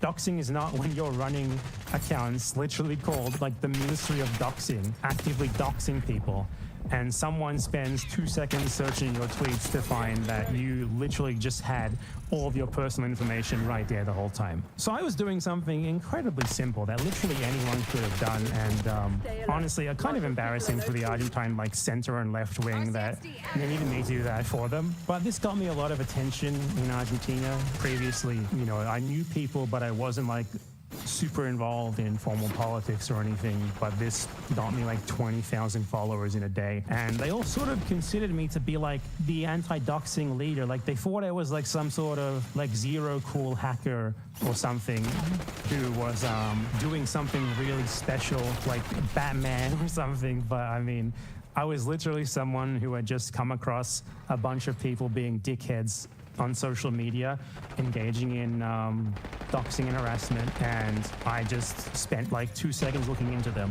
And that was all that it took for their entire thing to come tumbling down. And I didn't really want to be involved in it beyond that, but I started getting like lots of emails, lots of DMs from people who were looking for help. You know, the doxing problem of libertarians in Argentina doxing people, or far-right fascists, whatever you want to call them, like Milei supporters in Argentina doxing people. was massive and had been massive for many years beforehand. And I only really learned that then. Like, for example, one of the most notorious right-wing doxers in Argentina, who goes by the name Fat Dan, Gordo Dan, is a very close associate of Javier Milei today, who still runs doxing campaigns against his critics constantly. So this was reported actually in the media. As I said, there will be an article linked in the description. It's the one that you're seeing right now on the screen. And basically what happened is me, as like a random person, not really involved in Argentine politics up until this point, came upon this stuff on my feed. And within a few hours, my name was like Voldemort for like the Argentine online libertarian doxers. Like their entire doxing apparatus just fell over in more or less 1 or 2 nights out of fear of like this mythical figure of Bad Empanada, like the Batman against the libertarian doxers, which, you know, was a bit much. I wasn't really interested in continuing to do that. I did try to help the people who messaged me, but I mean, in many cases, it simply wasn't possible because they were getting harassed by people who were, you know, more protective of their identities than the guys who were doxing people who just had literally all of their personal information on the accounts that they were doxing people from. However, the Argentine libertarian doxing community was very much scorned by me, and they were not just going to let me get off so lightly. No, no, no, no. So what very quickly happened is they tried to dox me. However, they quickly found out that this didn't really faze me in the way that they had thought it would, because I don't have any fear of people knowing who I am, like they clearly did. So it just didn't really work on me. So what they ended up doing was accusing me of child crimes, in part based on that initial Vorsh post that we just went over, because they Googled me, like trying to find dirt on me, I guess, and the only thing that they could find was that, and they just ran with it. So this post popped up, which was seen by apparently 220,000 people with 500 retweets and 1.6 thousand likes, claiming that I had been exposed as a pedophile and saying that we have looked for his criminal record in Australia and he has a civil case against him. And he also has cases against him for pedophilia in Australia. His username is that Bad Empanada. Take care of your children. He lives in Argentina. And attached is incredible evidence from the website Court Data Australia, which, to be clear, this guy would have had to pay like $30 to access, claiming to show a civil case against me. This screenshot is actually edited. I initially thought that it was a screenshot of my grandpa, because he has the same name as me, but when I went and looked, no, this actually just doesn't even exist at all. This guy just made this up. And then a picture of my face from my Instagram, and then a screenshot of a video by Infrared has.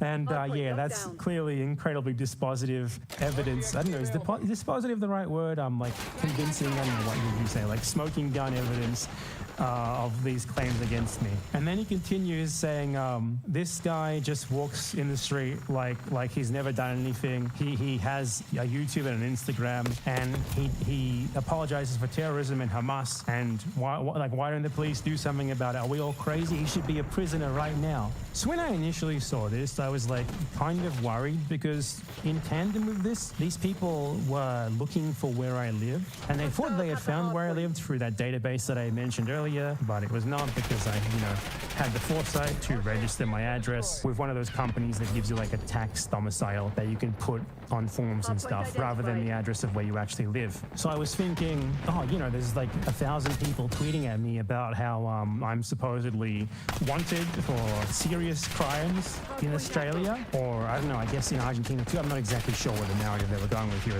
It doesn't exactly make much sense when you really think about it. And what happens if one of those people sees me or something in the street? So like, all that really ended up happening is that day I went to the gym, and I was a bit more guarded than usual. And yeah, if you can believe it, I have been to a gym before. I know I don't look like it. And then it took me like 2 days of like being slightly on edge to realize these people don't go outside. The sort of person who sees this, believes it, and is so outrageous to act upon it, is sitting at home and just watching anime and playing video games all day while like participating in pro-melee doxing groups. So I very quickly realized that, and just sort of got back to making videos. So these people did continued to tweet stuff about me like constantly for months after that. Like tons of them would show up saying, oh, hey, you're like a convicted criminal in Australia. How dare you be in Argentina? Blah, blah, blah, blah. But then soon following this, my anti-Israel stance got the attention of an organized harassment organization called the Shirion Collective. And they started like showing up, responding to me, accusing me of, you know, the same things those people were, with the same screenshots from the Vosh subreddit and stuff like that.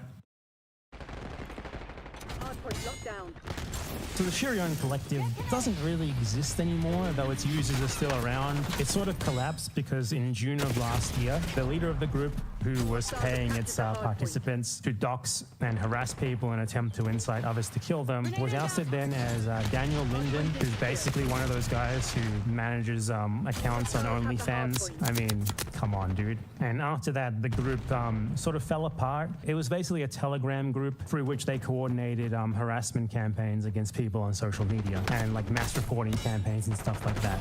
So initially, Shirion started responding to me, spamming like fake screenshots they made of me, accusing me of the same sort of stuff that the Argentine far right was. But it kind of failed to get much attention despite their best efforts, because at the end of the day, no one really followed their accounts except a bunch of bots and members of the organization itself, so they didn't really have much reach.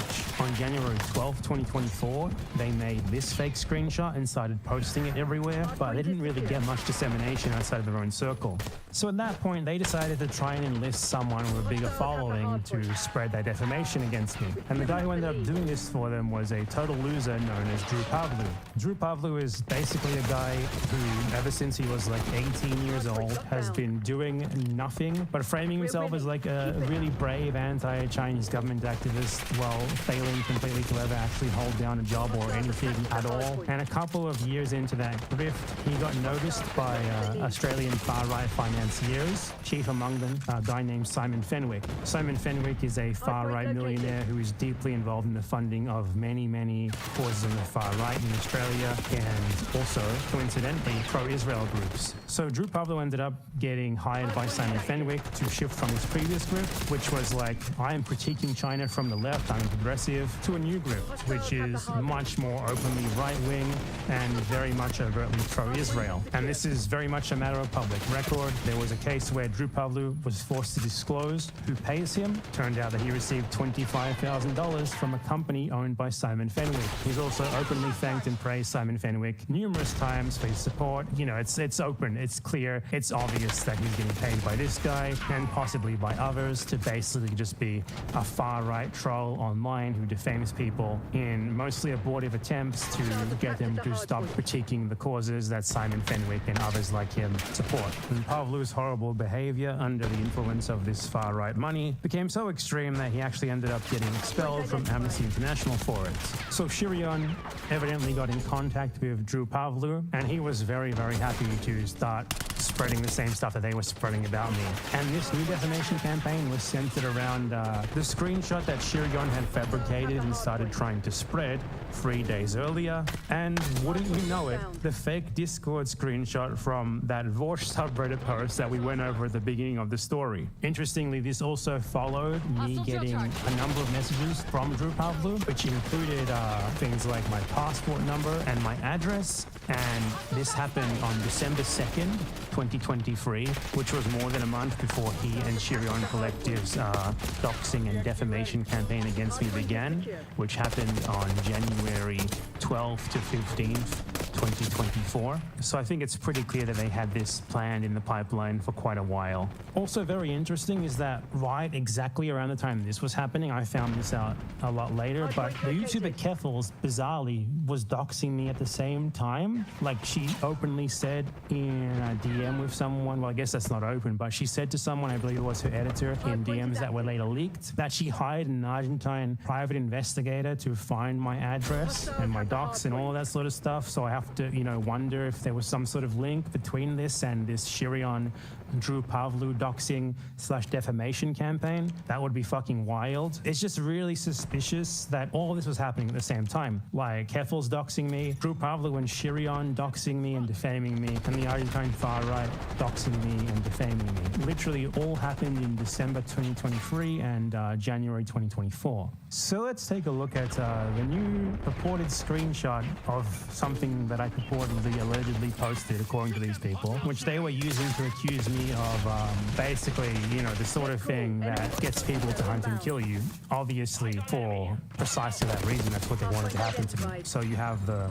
original Vorsh subreddit screenshot, which I went over, and then you have this purported screenshot, which, spoiler, isn't real. If you're a regular viewer of this channel, you might remember this tweet from Ethan Klein, noted genius, holding it up to the camera in one of his anti-Hassan rant videos and saying, this is a real tweet. Keep it in mind too, because it's gonna come up later when we get to the crowd part. So before I provide like really smoking gun evidence that this is just plainly faked, I want you to look at it and think with your brain so we can have at least some sort of like teaching moment here. Does anything seem off about this to you? I would say that like someone tweeting something like this, it probably wouldn't get like 4 replies, 122 retweets and 223 likes. You know, I don't think that's very likely. You also have to think like, who types like this? I certainly don't. I don't think I've ever said anyways in my life. Thirdly is that who even claimed that Hamas raped a bunch of babies and kids? Did anyone make that claim? As far as I know, they claim that Hamas massacred 40 babies, which never happened, and actually only 1 baby in total was found to have died on October 7th. So it's like a perfect storm of things that should clue you in immediately that this is fake. Social media screenshots are pathetically easy to fake. It's really like Facebook grandma stuff at this point to see something like this and just immediately believe it uncritically. But anyway, so my account was suspended on the date that this screenshot purports to have been posted. So obviously I could not have tweeted it anyway. I do really wish that I had been on Twitter on October 7th, 2023 though. God, that's actually one of my biggest regrets ever. I'll never get to have that chance again. It was only unsuspended on November 6th after I did the thing which, if you don't know, is commonly works on Twitter, where you say, like, I am a far-right, like, Trump supporter, and I was mass reported by the cancel culture police. Please unban me, and then they just unban you. So I did that, and they unbanned me, and that was in November 6th, as you can see here. So I literally could not have posted this, aside from the fact that it's obviously fake anyway. You know, what a coincidence that the first time this screenshot ever actually appeared was in January, 3 months after it was purportedly posted. Wow, it's almost like that's when someone made it. Nonetheless, of course, these people aren't interested in the truth. They're interested in defamation. They're interested in shutting down anyone who is against, you know, Millet or against Israel. And for them, that is what spamming this fake shit and these obviously defamatory false allegations is all about. And ultimately, that's really what it is for like a lot of the people aside from them who also see this sort of thing and then start spreading it. They're just interested in like shitting on a YouTuber they don't like with any means necessary. And it's honestly kind of pathetic and weird to be that obsessed. So anyway, fast forward a few months. The Drew Pavlu Shirion defamation campaign resulted in absolutely nothing, but meanwhile, the Argentine far-right defamation campaign continues. And by this point, the pro-Millet harassment groups were more organized and they were actually directly or indirectly linked to the government in ways that we're going to be getting into more detail in a little bit. Like I was still receiving tons of threats telling me that, you know, they were planning to come and try to kill me and like calling me Palestinian as a slur. And another genius who will come up later, by the way, this guy is important to this story because Kraut is actually trying to frame the boss of this person, the one who orders him around, as being like one of my victims. So he sent me this, sending me like a picture of a house that I'd never seen in my life, but apparently he thinks it's mine, along with another house that I also don't know what it is, but you know, I don't really know. These guys aren't that competent. You know, the important thing is that he seemed to think that he had found where I live or something. And he said, in which of these 2 houses is your daughter? Don't have a daughter that I know of, by the way, but again, the thought here is the problem, not the actual like competence of the people making the threat. Or is she in Argentina with you? let me know, because I want to give her a visit like those that you give her. I'm going to drug her, and I'm going to teach her that she has a new father. And then he asked, did the flag arrive? In the coming days, I'm going to send you more gifts. So clearly he was like sending packages to an address that he thought was mine, but which wasn't. Like, I never claimed that these people were competent, but they were very malicious, and they seemed to think that they were on the cusp of like finding me and killing me and hurting me and my family. In this case, the family member that he was citing didn't exist, but you know. And this is just a tiny little taste of like the threats that I was getting daily. Not just threats, but threats with like addresses tied to them, threats with specifics. I was getting like around a dozen per day at the very least, and these people were talking about this stuff pretty much all day in their group chats and their spaces on X. Like, it was like the obsession of dozens, if not hundreds of Argentine right-wing like losers to dox me and get someone to kill me for months and months. Basically, the gist of it is they tried to organize among them someone to go to the place where they thought that I lived. I did not live there. They actually, like, hilariously came up with like 4 or 5 different candidates for places where they thought that I lived, like addresses where they thought that I lived, none of which were ever where I actually lived or had ever lived. And I'm not entirely sure how they did that. But yeah, like, they tried to organize among them to get someone to come to my house and kill me, find someone who could come and kill me. And they did this all like really openly and stupidly. They would talk about this stuff in Twitter Spaces, which are like open voice chats that anyone can join and listen to, and like group chats that were really easy to get into. So, you know, they weren't exactly the sharpest knives in the shed. And that's part of how they've been so useful for the government, because the government, basically what they do is, for most of them, all they need to do to get them spamming like pro-government stuff and harassment and doxing 24/7 is to pay for their Twitter premium account so they can get ad revenue from their spamming. And that's enough incentive for them to dedicate their lives to it. It's fucking bizarre, man. But eventually they did find a genius candidate who was willing to just openly say on a Twitter account where he posts his real photos and everything that he was going to kill me. Like, right then and there, he was going to kill me, and he invited everyone who wanted to come with him to do it. And concurrently, he was like posting pictures of the apartment building where he thought that I lived. You know, it's clear what they were trying to do here. Now, if I do say so myself, this fella has the most divorce energy of anyone I've ever seen in my life. So that could explain how he got to this stage in his life. He looks about 50, 55 years old. I mean, he doesn't look like that. I know that's how old he is, because he's currently being criminally investigated / prosecuted for this. And I mean, his username is Mental Institute 666, and his display name is Kill. So yeah, you can't get any more divorced than this. So last night I was informed by the prosecutor about this case, and I'm going to cover the parts of this that could potentially, I don't know, be compromising to some sort of personal information of me or something. They printed out for me like everything they had up until that point, and the last thing that they sent me was this, which was like a formal request, basically like a subpoena to Twitter for that guy's identity, because I already had that guy's identity.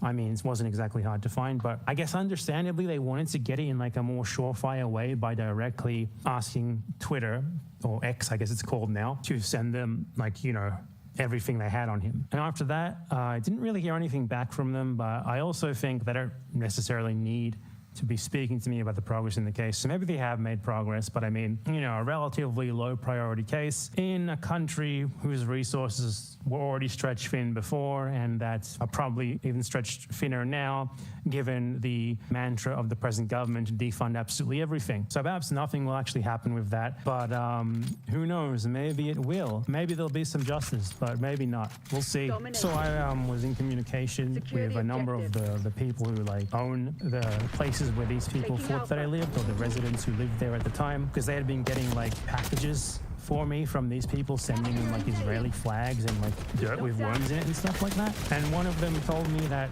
someone showed up and started like screaming about me in the street. It was more than likely this guy, though it might have been someone else who had decided to go there. This guy, by the way, is quite an awesome, swell fellow who really likes to post about how like cool and masculine he is, and about how like desirable he is, and how he goes on dates with teenagers who really, really love him and think he's really hot. Yeah, basically everything that I think we as human beings should aspire not to be. But yeah, so since then, nothing really super impactful actual has happened. Like, I don't want you guys to think that I'm some sort of victim or something. I mean, I guess I am the victim of these people's like harassment and stuff, but it's like, I have to think also that how has it really affected me? Aside from like a day of me being a bit like weird in the street until I realized these people don't go outside, and even if they did go outside, like, I'm not gonna have much trouble with them anyway. What negative effect has it actually had on me? Because when you think about it, my channel has only grown since then. I've been working the whole time, making videos. So when I really stop to think about it, there's just not really anything to point to. Basically, both defamation, doxing, and harassment campaigns through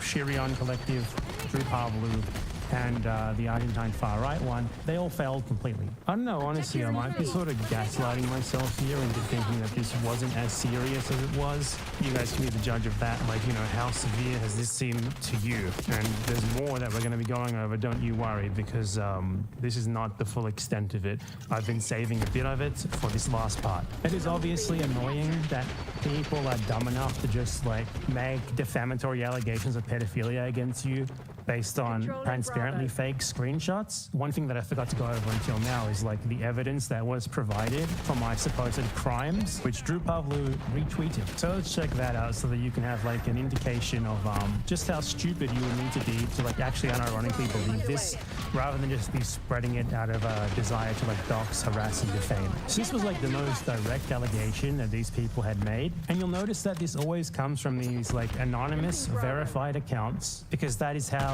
Shirion Collective operates, is they post this stuff and then they send it to someone with a bigger platform to share, so that person can have plausible deniability, like, oh, I didn't share it myself, I just retweeted it. And that's what happened here. So as you can see, this one directly said that I had criminal complaints for pedophilia, harassment, and grooming. And the evidence for this was a tweet by Infrared Has. So Infrared Has is like this honestly amazing YouTuber who's totally over the top, and I don't know if he really believes any of what he says. He's, I think, most well known for getting into a bit of a spat with a woman over how many holes women have. But yeah, that's him making stuff up about me with like 4 pictures of me for some reason. Very weird, but also very funny, honestly. It's coming from him. Then the other evidence for this is my Argentine identification and tax number. Okay, like what? And the final smoking gun evidence of these 3 criminal complaints against me for serious crimes is my Australian business number. You have to be lobotomized to believe this stuff, man. Like, come on. So it's obvious that this was just a malicious, fake, made-up campaign to defame me by Zionists led by Drew Pavlou, who is probably the biggest loser in the world. The guy's like 25 years old at this point. He's never had a job. He just spams online with embarrassing, defamatory stuff while getting paid for it by far-right millionaires. It's so sad, man. Luckily, at least in a smidgen of positive news, he is currently being sued for defamation by someone who's way more means to suit him than me, Hash Taye, an Australian pro-Palestinian activist who owns a burger chain there. So obviously he's a lot richer than I am, and he has, you know, the sort of money to be able to go after Drew Pavlou for his defamation, and good on him for that. I hope it goes well. As far as I know, this is still in the early stages. This sort of stuff takes years in Australia, as it does in many other countries, probably most other countries. So we'll have to see where that goes. But, you know, I'm not the only person that he's done this to, basically. Anyway, here's a video of Drew Pavlou's dad screaming at him, begging him to get a job. Make sure that I can do it. Okay? Before you go to the fucking job. I don't care about a job. I'm just fucking bullshit. I'm not paying you this life, dickhead. I'm fighting for what's right. That's right. Just keep your fucking down before you will get hired by anybody. Anyway, so let's fast forward to more recent events, and this is the part where Kraut gets involved. So in December of 2022, I made a video on my second live channel called History YouTubers Are a Complete Joke. So in that video, I used 3 videos as examples of the argument that I was making in that video, which is that by and large, history YouTubers just have no idea what they're doing, are eminently unqualified to be talking about the subjects that they talk about, put in almost no effort, and basically, in general, suck. And Kraut was one of them. So I made a video like critiquing Kraut on the merits of the arguments that he made in one of his videos. I went over the claims that he made. I found out by looking up the evidence that almost all of them were just false, and I also did the same thing basically to 2 other videos. Basically, I was refuting Kraut's video on the merits of his arguments. I was planning at the time to go over that video of Kraut in more detail on my main channel, which I eventually ended up doing last year in 2024. But rather than making this video just be a straight up response directly to Kraut, I used him as one example among 3 different, very different, in fact, creators, all of whom have made the argument that the Iraq war wasn't to do with oil. So Kraut is mentioned in that video for maybe 10 minutes at most. I think it's more like 5, as an example of people who deny the importance of oil to the war and their various motivations for making such arguments. I also, before that, made a video on my second channel announcing that I was making that video on my main channel. So this sequence of videos basically like broke Kraut apparently. Like, he genuinely seems traumatized by this, and he seems convinced that there is like a cabal of what he calls bread tubers who are like plotting against him, plotting to like ruin his life. And he believes that like there is this conspiracy behind the scenes where all of these supposed bread tubers like conspire together to like unleash me upon him and other martyrs like himself as what he calls their attack dog. Fucking hell, man. He's just actually said this multiple times straight up, and also accused me of running a gang stalking ring against him on behalf of Hassan Piker. Hassan, if you're listening to this, I just want to thank you for all the payments that you've given me for my participation in the gang stalking ring. And please keep the money flowing, which is a really weird conclusion to come to. For one, you aren't that important. For 2, you're a public figure who posts videos about contentious historical and political topics on the internet. People have the right to respond to you if they want, whether they are correct or not. And yeah, it's just weird, man. Like, come on. So the other YouTubers who made videos about him around the same time that I did were Freda and Nodge Rants. And I don't actually know either of these guys, but Kraut seems convinced that we know each other and like conspire against him. I don't know, man. But basically, Freda's video was just refuting one of Kraut's videos. He went way further than I did. He focused entirely on a Kraut video, whereas I used the Kraut video as more of a short example of a phenomenon they wanted to address. And Nodge Rants responded to like a really sort of just plain racist. I'm not going to beat around the bush. It was a racist video where Kraut posited that's the reason why Russia is more authoritarian than other countries is because it's influenced too much by East Asians, basically by the Mongols. And Nodge Rants thoroughly refuted that video, going into infinitely more detail than Kraut ever does, which isn't hard because Kraut is a YouTuber who makes videos that are just childish. It's the best way to describe them.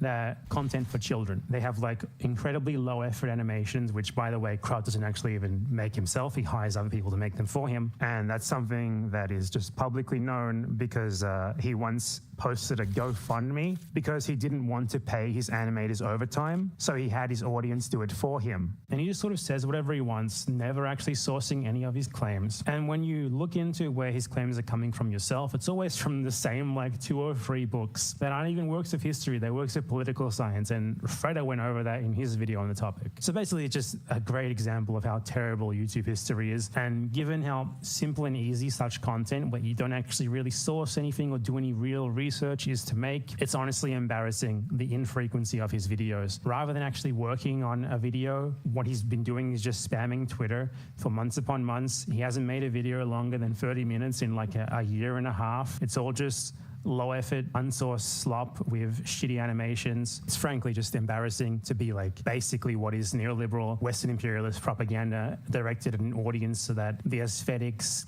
and like how complicated the narrative is, how complicated the research is, how well sourced it is. It has to be like directed at like an audience of like 14-year-olds. There's no other audience I can think of that this would be for. I sincerely hope that adults don't watch it. But anyway, so Nodge Rants' video, apart from also refuting Kraut's and that racist narrative about Russia that he was spewing, he also provided very damning evidence of the fact that Kraut basically plagiarizes huge portions of his videos. Like he straight up just takes passages from from already questionable books and slightly rephrases them while not giving any credit or referring to the source directly at all. It is all presented as if it's just his own work. Also frequently just misunderstands or contradicts what his own sources are saying without addressing it at all, of course, because the idea isn't that you actually read his sources. The idea of him like putting a list of sources in the description is just to give the appearance of him having done research and having sources. You don't source your claims by just putting a list of shit in the description. You source your claims by, when you make the claim, telling people where you got that from, where they can find it, how they can confirm it, rather than just plagiarizing it and, for all intents and purposes, presenting someone else's words as your own. And Kraut is particularly sensitive about the evidence provided in that video regarding his plagiarism. He does everything possible to just completely avoid acknowledging that facet of the video, in fact, as it revealed with very, very clear evidence that he really does just basically steal most of his content. And yeah, we all know what has happened recently to YouTubers who were exposed for that. So he particularly wants to avoid that and attempt to draw attention away from it. You know, like James Summerton basically just dropped off the face of the earth after he was exposed as a plagiarist, and Illuminati's channel has become totally irrelevant since she was exposed as a plagiarist. Even Kraut's own audience posting on his subreddit have expressed quite a bit of concern with the pattern of plagiarism in his videos and noted that Kraut simply avoids addressing it at all. So I suspect that this campaign by Kraut to frame himself as like a targeted individual of gang stalking by me and others is at least in part motivated by his desire to draw attention away from the plagiarism allegations. But yeah, so Kraut basically went crazy with like his hatred of me since I released that video on the Iraq War, which is especially weird given that it's honestly really soft on him and he's really not mentioned that much in it at all. I think it really gets to him that he's not capable of any actual response to the arguments of his critics. So instead what he does is like engages in this narrative that he spams on his social media where he's like being harassed and victimized by me and the other creators who have responded to him. Basically like an elaborate gang stalking narrative. Like according to him, I've been stalking him since 2019 when I confronted him that he used to be an anti-SJW YouTuber, and I then demanded that he go on my stream and beg for my forgiveness. Now, I think it's safe to say this never happened given that I did not stream in 2019. I didn't start streaming until 2021. But like if this was the first interaction they had with me, if this did actually happen, given that Kraut at that time was just 3 years off posting this stuff where he just openly called for the genocide of Muslims and used racial slurs, which he dishonestly frames as just being anti-SJW. No, he wasn't anti-SJW. He was a white nationalist who regularly called for the genocide of non-white people. And I really do not buy this idea that he has reformed since then either, because the fact of the matter is that if you really hate Muslims in like the genocidal way that he openly expressed prior, then there's really no need for you to be that open about it. There's no need for you to like be a white nationalist who says that sort of stuff as he did before. It makes way more sense for you to be like a hawkish Western imperialist, really pro-intervention sort, as Kraut is now, as that is the ideology that actually really kills the most Muslims, as the last 30 to 40 years of world history provides more than enough evidence of. More than likely what actually happened is really just that Kraut realized that it really made no sense for him to just be like an out-and-out genocidal racist who would have a lot of trouble keeping a platform while saying that sort of stuff, when he could rebrand to be like a sort of respectable, liberal, hawkish Western interventionist, which is an ideology that is way better at achieving the goals that he has previously articulated quite clearly than the actual straight-up, open, proud, and honest anti-Muslim racist are. Kraut has all of these claims about me supposedly harassing him, and he doesn't actually have any evidence of it ever. Like, it's just, he just says it. And this is a theme, like, he just keeps posting what is basically fan fiction about me supposedly interacting with him constantly over the years, and not just interacting with him, but like harassing him and stalking him. Like, he kind of makes it seem like this is happening literally daily. And he's been like creating straight up fan fiction about like my personal life and my supposed real life interactions with people. And of course, there is absolutely no evidence for any of it. Like, does this seem like normal behavior to you? So Kraut was like so shaken by the literally one video that I made that mentions him on my main channel that he took to spamming pictures of me on his Twitter, like dozens of times, he will just post a picture of me with what I guess is supposed to be a joke attached to it. And yeah, I mean, just look at this stuff. It goes on for quite a while. I'm sure if this happened to Kraut, he would claim that it was harassment. Like if I was doing this sort of thing to him where I just like posted pictures of him with some sort of like funny text next to it, he would claim that he was being like harassed by me and like try to report me to YouTube or something. So it is kind of ironic that he claims to be harassed by me when he's doing this. Like this is like just weird and obsessive, man. Like come on.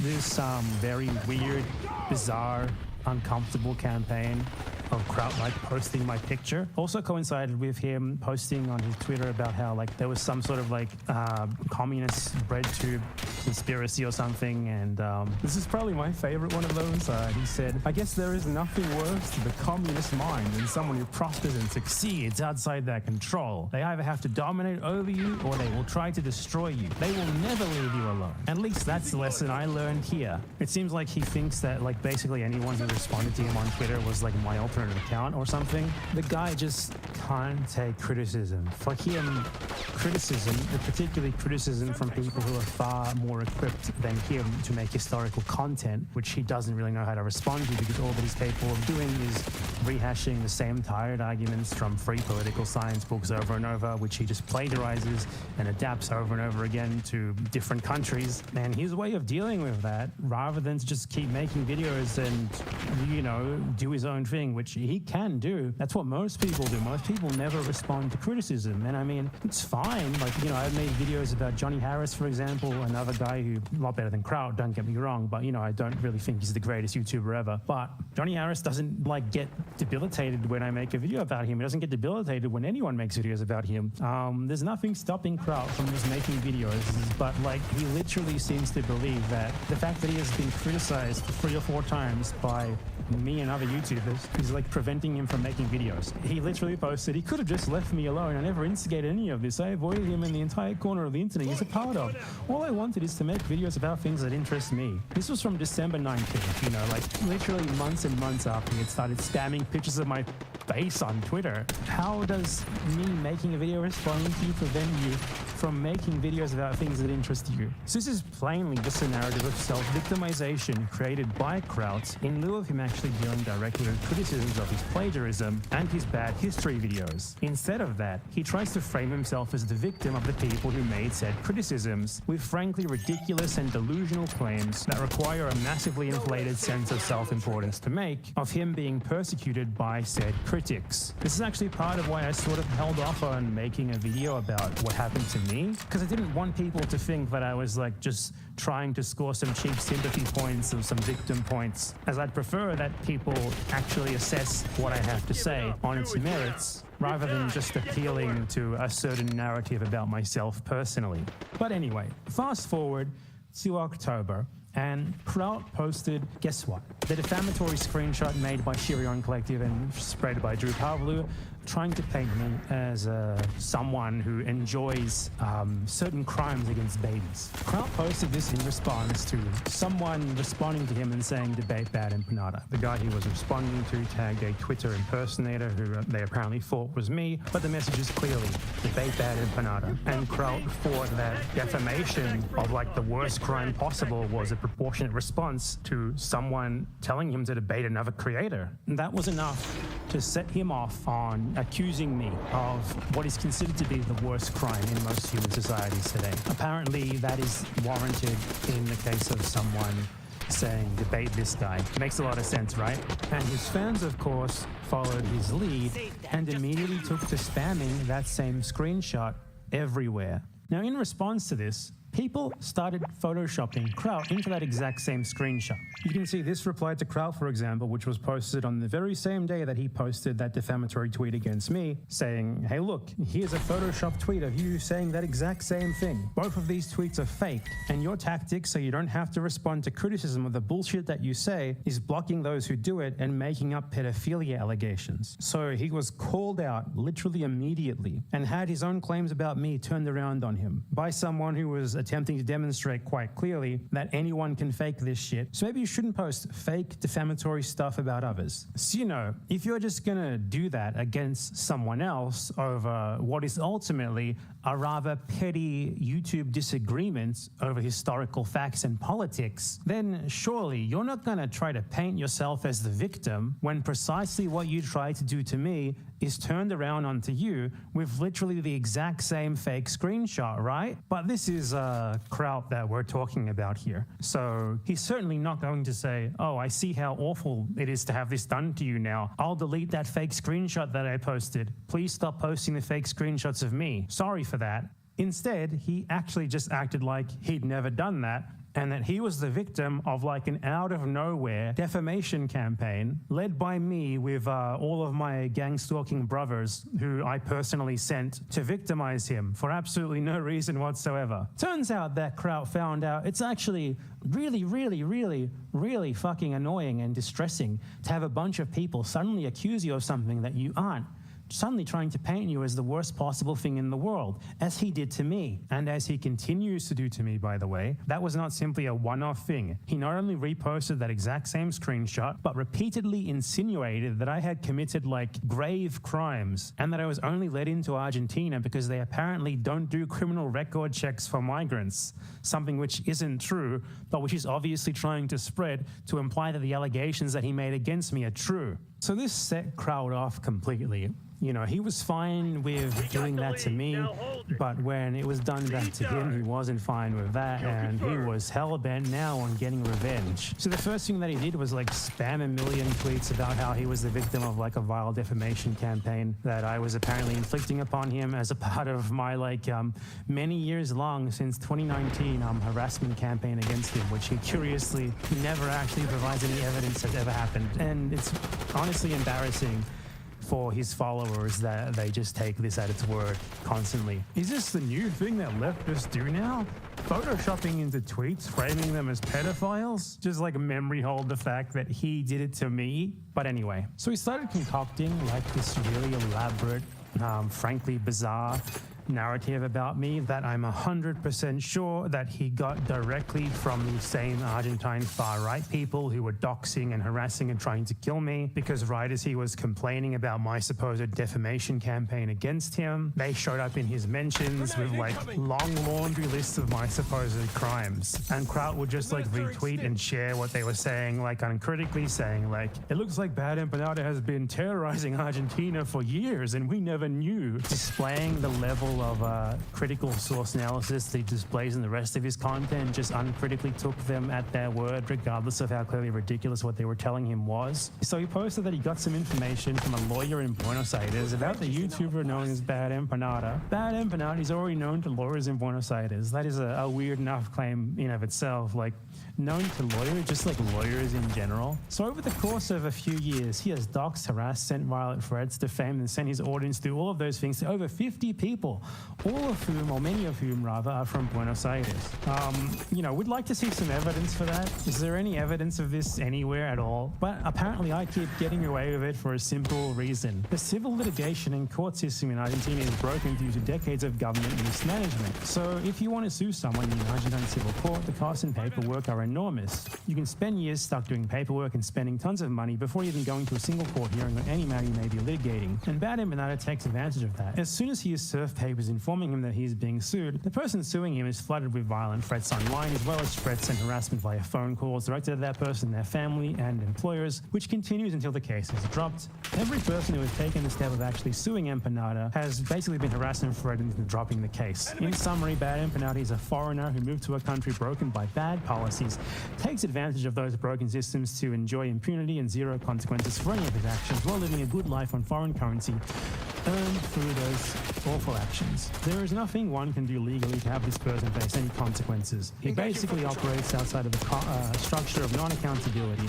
not only because big leftist spreadtubers support him, but because he takes advantage of a broken country. Can you imagine being so just mentally damaged by being mentioned for like 5 to 10 minutes in a response video to one of your historical videos, that this is what you end up posting?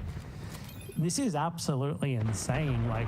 Absolutely nothing here is true. I have never been sued, not even once, nor has anyone even tried to sue me. And all of the things that he mentioned there, like, it doesn't make any sense for them to be litigated through the civil system anyway, because those are crimes, Cloud. I wouldn't be sued for those. I would be reported to the police. And he's constructed, like, this entire elaborate narrative about me getting away with all of these terrible crimes because, like, in his mind, Argentina has, like, an impossible, horrible, corrupt court system and nothing ever gets done there and it's impossible, blah, blah, blah, which, you know, is just pretty transparently racist, I would say. Argentina has a pretty decent court system, at least by the standards of countries of similar levels of income. And, you know, you have to wonder if these are really serious allegations, right? Like, according to him, I'm served papers informing me that I'm sued. That's news to me. It never happened as far as I know. The person suing him is flooded with violent threats online as well as threats and harassment via phone calls directed at that person, their family and employers. Why is there no evidence of this? Like, you'd think that something like this would have a ton of evidence for it, right? And, you know, logically, if someone tries to sue you and, like, harass them and threaten them, that's also a crime which they could then report and get you in much more serious trouble than you were already in. It's safe to say that this is all made up. And I doubt that he talked to a lawyer, because a lawyer wouldn't advise him on, like, criminal matters being civil matters, because they're just not. He either made this up or spoke to someone who made this up or pretended to be a lawyer or something like that, because this is all insane. It's absolutely insane. Like, the idea that I am, like, the leader of, like, some sort of mass gang stalking harassment group that coordinates harassment of, like, 50 people all at once, and, like, I send my fans on them, which is interesting because my fans all speak English. You know, I make videos in English, all my content is in English. I don't even know how that would work.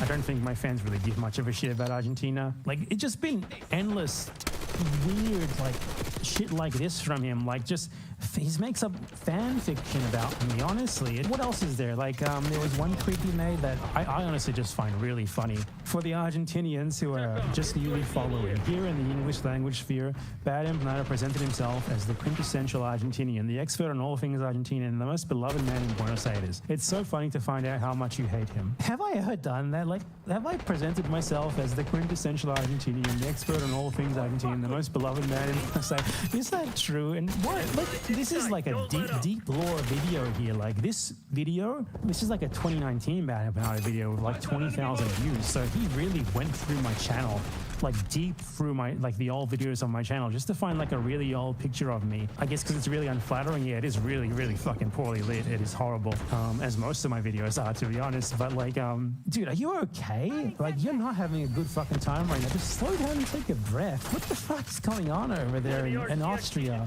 He also made a really funny claim where apparently I'm scared to go out into the street. Like, he said, yeah, buddy, an Argentine told me you barely leave your home anymore because people recognize you on the streets and shouted at you to fuck off back to Australia, gringo. He also posted saying, I'm getting to know many Argentines who hate Bad Empanada and just want this Australian gringo to get the fuck back out of that country. Really put perspective on the claims he made over the years of how beloved he supposedly was over there. Like, dude, what the fuck are you talking about? None of this has ever happened, by the way.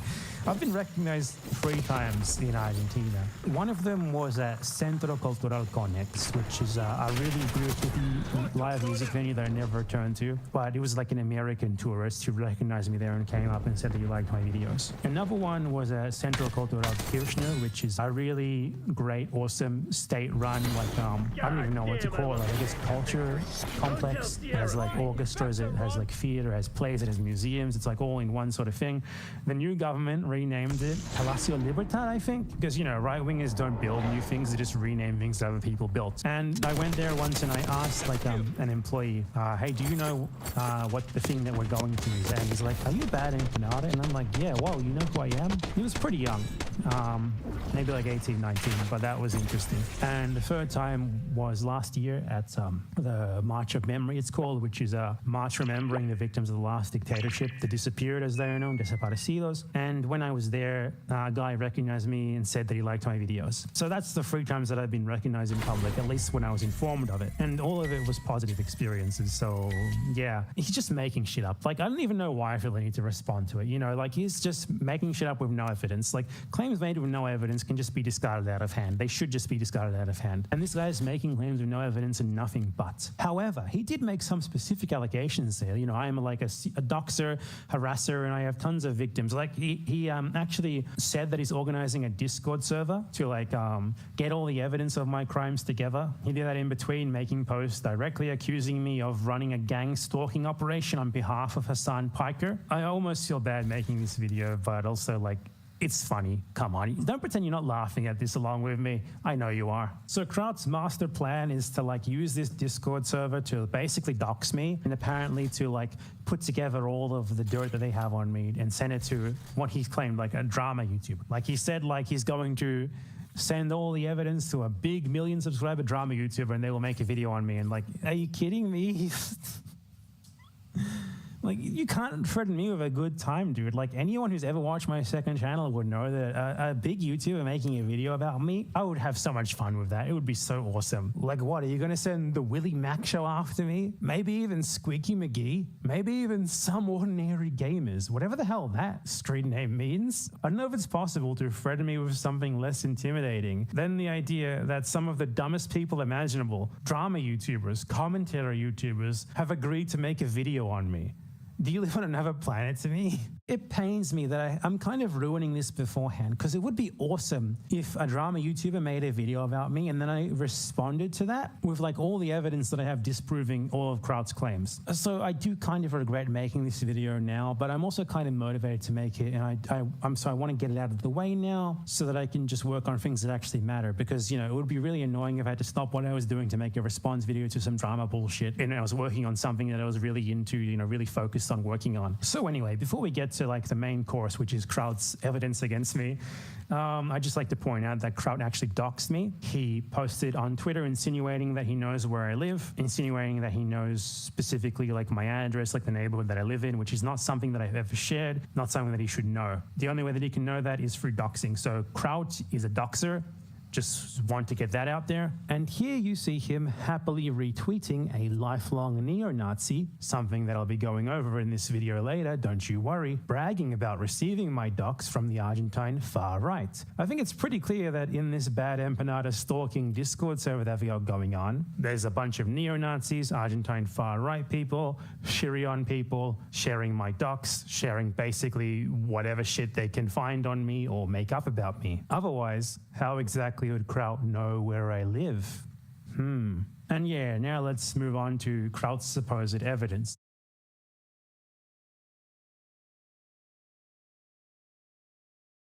So immediately after Kraut went on his rampage against me after initially realizing that, you know, if you accuse others of the most heinous crimes imaginable, some others might turn that around on you. He almost immediately started reaching out to a user on Twitter called It's Croa or Croata. Now, this is apparently someone who I harassed and whose personal information I disclosed. So who is this person? Who is Croata? Well, do you remember those Argentine harassment and doxing groups I talked about earlier? And remember how I said that there has been media articles about them? Well, what would you say if I told you that Croata is the liaison between the governments and these doxing and harassment groups? Literally someone who is a member of what are basically groups that are dedicated to harassing people, doxing them, and trying to incite people into killing them. Because that's who she is. That's literally who this person is. That's what we're dealing with. Here are a number of articles which will be linked down below of her being linked to these groups in a leadership position. So this is not something that I'm making up.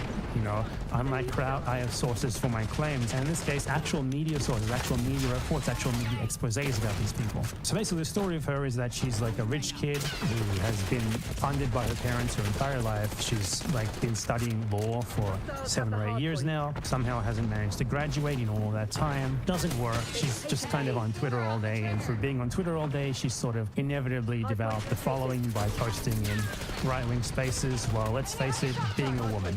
Just being a woman in a right-wing space is generally enough to get you followers, because especially right-wingers in Argentina, and in this case, like what used to be the fringe right, but isn't anymore, not exactly known for having frequent contact with women. So she got followers off that, became sort of like an influencer, though I don't even know what an influencer, what does she influence? I don't know, dude. And at some point she got connected to Santiago Caputo. Now, Caputo is a friend of Javier Milei, who has been put in charge of Javier Milei's like digital espionage team. And that's a very generous way of referring to them because it's basically a bunch of bumbling idiots. Caputo got to know Milei in the same way that like half of the people in Milei's government got to know him and got the positions that they're in, which is that they befriended him on Twitter.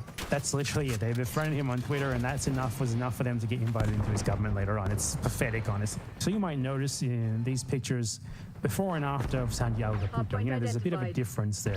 It's an entirely new face, basically, but particularly the nose. So for this work, he needed an eminent plastic surgeon, and guess who Croata's dad is? This is public information, by the way. She's publicly posted this on her account, so I'm not doxing her or anything by showing you this. So Santiago Caputo got his new face from Croata's father, and Croata had been for many years at this point jobless and desperately trying to get into politics, and eventually through Caputo's contact with her father, she got into contact with him, and now she works on his behalf, acting as like the middleman between the government and a lot of these organized harassment groups. It's pathetic, right? A lot of you guys probably haven't heard this about Milei's government. There is also an article about this in English that I'll link down below from the Buenos Aires Herald, by the way. It's like, what is there to say? Like, it is as pathetic as it sounds. Anyway, so Croata is the leader of at least two of these groups that I know of. One of them is called the Death Squad. The other one is called KFC. And these are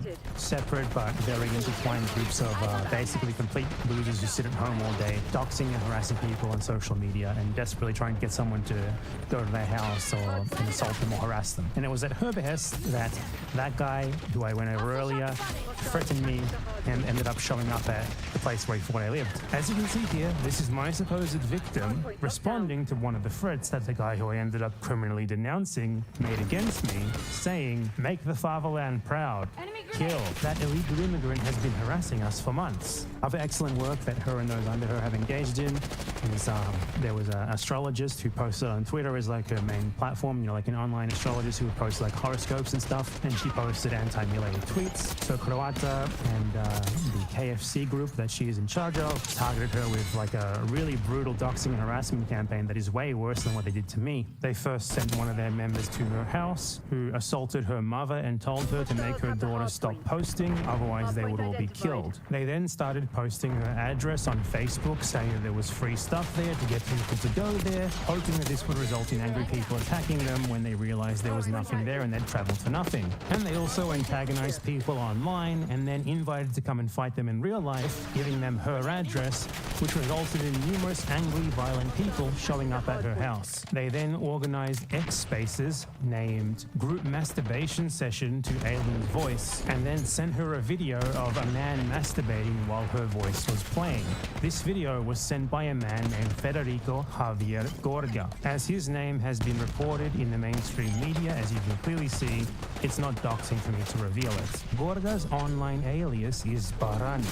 Remember him, because he's going to come up again very, very soon. The next month, they hired a company to hang a banner outside her house saying, "We love your voice," from KFC. Since then, they have continued to harass her, including by using AI to make fake pornographic pictures of her. Another of their victims is Javier Smaldone. Smaldone is a cybersecurity analyst who was using his skills to investigate the links between Santiago Caputo and the KFC doxing group. Once he began posting evidence of the connections between them and between the user Croata, Santiago Caputo started tweeting about him himself, and very soon following, KFC doxed his daughter using the same modus operandi they had used against the astrologist to attempt to incite people to attack her. She received hundreds of messages, phone calls, and visits to her home. Then Croata began attacking her as well. She tagged Smaldone's daughter on Twitter, accusing her of being the daughter of a pedophile and stalker. This was a very clear example of a coordinated campaign ordered by Santiago Caputo with the participation of Croata's KFC group and Croata herself. In order to attempt to silence Smaldone from revealing her connections to KFC and Caputo, Croata hired pro-Milei lawyer and serial doxer in his own right, Alejandro Sarudi Benitez to file a frivolous lawsuit against him, accusing him of harassment and domestic violence in an attempt to intimidate him into silence. This lawyer, who Croata has openly praised and acknowledged is her lawyer on social media, recently posted about his intent to organize a new festival of doxing. These people are not exactly hiding who they are and what they do, and it is absolutely insane that Kraut has been communicating with them. Now, going back to Federico Gorga, do you remember those messages from earlier of someone threatening to essay my non-existent daughter and talking about sending things to my house? That was Federico Gorga, who again operates under the command of Croata. And here is an X space where Federico Gorga, using the alias Barani, the blue avatar, is speaking to Croata regarding which member of the KFC group will get the task of going to find my house in person. For some reason, they thought they lived in Cordoba, in a rather humble area. I don't know why they thought that. I've never been there before. But yeah, and that's why they're talking about their targets being from poor areas here. No, yo no quiero plata. A mí mandame unos AirPods Pro 2 y yo te hago lo que quiera. Pero déjame de joder, boludo, unos AirPods de mierda. Pasa, ¿sabes qué? Que además nuestros objetivos nos quedan lejos de donde vos vivís, como para que me des una mano con algo encima. Sí. Porque vos vivís en zonas muy chetas y nuestros objetivos son gente pobre. No importa, tengo auto. Pero vos fijate, ¿no? Lo increíble es gente acá, gente normalmente. No todos pobres, algunos con plata, literal divirtiéndose, haciéndole maldad a esa gente pobre. Bueno, tenés auto, anda a la que tienes de casa, ponele KFC, subite al auto y rajá, andás con un amigo. And here is another space where these two organize what can only be described as the attempted murder campaign against the astrologer. Está en proceso colocarle una capilla del Gauchito Gil en la vereda de la casa.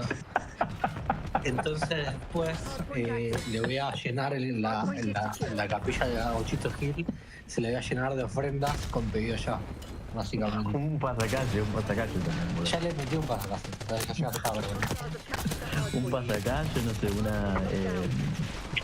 ¿Y a los mariachis también? No, es un montón, Barrani, ¿está gastar plata al pedo? Todavía no. No, pará, que tenemos otro plan, pero ese es secreto porque es muy heavy y es ahora por aquí. Yo soy la líder, o sea, yo tengo que saber todo. These are the sort of people who Kraut is allying with. These are the sort of people who Kraut considers to be the victims of Bad Empanada, the members of the Victims of Bad Empanada Memorial Foundation. The first person who you reached out to is like the member of like a pro-melee parastatal digital paramilitary dedicated to like doxing and harassing people on behalf of the government. Like, are you fucking kidding me, dude? And in case there's any doubt as to whether he knows this or not, Kraut straight up said yes. He admitted that. Hostiles have the hard point. What's back for you doing? Hey guys, Deep with here. Welcome back to a brand new video on the channel. We're back here on some more Marvel Rivals, the best game ever made, some might say. Not me personally, you know, it's getting up there. I've actually been having a lot of fun. I've played a lot more since the last time that I recorded here. I mean, granted, I've not recorded in a couple of days. I've just been very busy. Freaking your mom, that is. I'm just kidding. Maybe, I don't know, call her, you know? Some people might call me Decoy, but you might start calling me Stepdaddy. Anyways, I don't know what I'm going on about. Currently sitting at gold 2, negative 26 RP. Literally about to go back down to gold 3. I mean, like this juggling thing. I get all the way up to gold 1. I'm about to break into platinum and then just loss after loss after loss after loss. It's ridiculous. It's actually a curse in the game. And it's not like it's like a close call. My matches right now are either A, my team just absolutely obliterates the enemy team. I'm talking everybody on my team's like 33-1, 20-0, 14-1. Like, we absolutely dominate. Or the table's flipping, we're the ones absolutely getting fricked. But as you can see, I am hovering hella here. Hela, I don't know how you say it. I don't care. Baddie with the green. Because if you go and you look at my statistics now, while Scarlet Witch is still technically my most played, if I actually sort by competitive, Hela here is now my most played character in the game. I've also put a ton of time onto Punisher here, just because I've been really freaking with like the kind of like simpler, just point and click type characters. Also low key, his shotgun is kind of freaking broken. The amount of times that I've one pumped a support, or I have the freaking purple samurai chick just try to backline me and I one pump her in the noggin, his shotgun might actually be kind of underrated. But yeah, so I've just been playing a lot more of her. The main reason I've been enjoying her, I think, is because coming from controller, but I've never played a shooting game where you actually have to aim on M and K. Like the closest thing is League of Legends, so I've never had to actually aim aim with a mouse, and I've been really wanting to get better at it. And as somebody who comes from Call of Duty with how freaking strong the aim assist has been in that game, trying to learn M&K has actually been kind of fun. And I'm gonna keep having fun playing M&K until Marvel Rivals gets taken down. I'm just kidding. I don't know. Maybe it will. I've heard a lot of rumors, a lot of talk, because recently, of course, you know, TikTok's been banned. I'm just gonna hop into a quick match. I'm not ready. First game on, ranked play. I'm going to get spat on. I'm not trying to embarrass myself while I'm recording here. But obviously, TikTok got banned in the US there. It's also affected Canada somewhat, just because like some of the servers that Canada connects to are in the US, and US isn't even allowed to host servers anymore. I don't know. Whatever. I've never been somebody who really used TikTok all the time. Like, I would post clips to it, but I always preferred YouTube Shorts personally. Right. Am I joining in late? I love it. All right, that's fine. Let's go. We lock in. This is where comebacks are made. This is where men become boys. I mean, LOL, I didn't even get into the objective. All right, we're down 1-0 already. Very nice, very cool, very epic game. But apparently, alongside TikTok getting banned, Marvel Snap also got banned. Now, the thing with Marvel Snap, I'm not quite sure where it kind of like connects with TikTok, because there's a bunch of apps that were banned. I saw a whole list. There was like CapCut. There was some like math AI thing. There's a bunch of random apps that got banned, but along those apps, Marvel Snap apparently also got banned. Now, the reason I bring this up is because Marvel Snap was made by a Chinese company. What else is made by a Chinese company? Marvel Rivals here. Now, I don't know if it's strictly the stuff that can be on your phone, or I don't know. I didn't mean to click that, LOL, whatever. But I've seen some people kind of like jokingly talking about like, oh, the US is going to shut down Marvel Rivals while it's at its peak. And then there was like a meme of like freaking, it was like Overwatch Blizzard, and it's just a dude sitting there crossing his fingers, like praying for it to be banned. Oh, Squirrel Girl, you are freaking hot. I'm just kidding, LOL. What? Dude, Squirrel Girl actually does mad damage. Okay, I can't aim. I might just be dead. I might actually just be dead.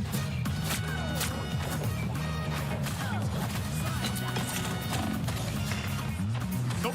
Goodbye. 17 HP in a dream. Whew.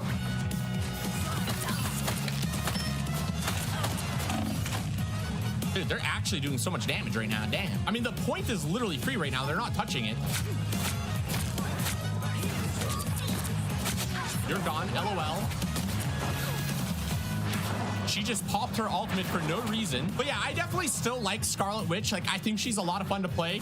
And personally, I think if you don't love her at her worst, you do not deserve her at her best. Her ultimate gets canceled by freaking everything. Doctor Strange can block it. All the supports can like stun you out of it. You could just die out of it too. And it's got like a 20-minute cast time, so it's not hard to just get melted by somebody like a Punisher or Aquaman, whatever he's called.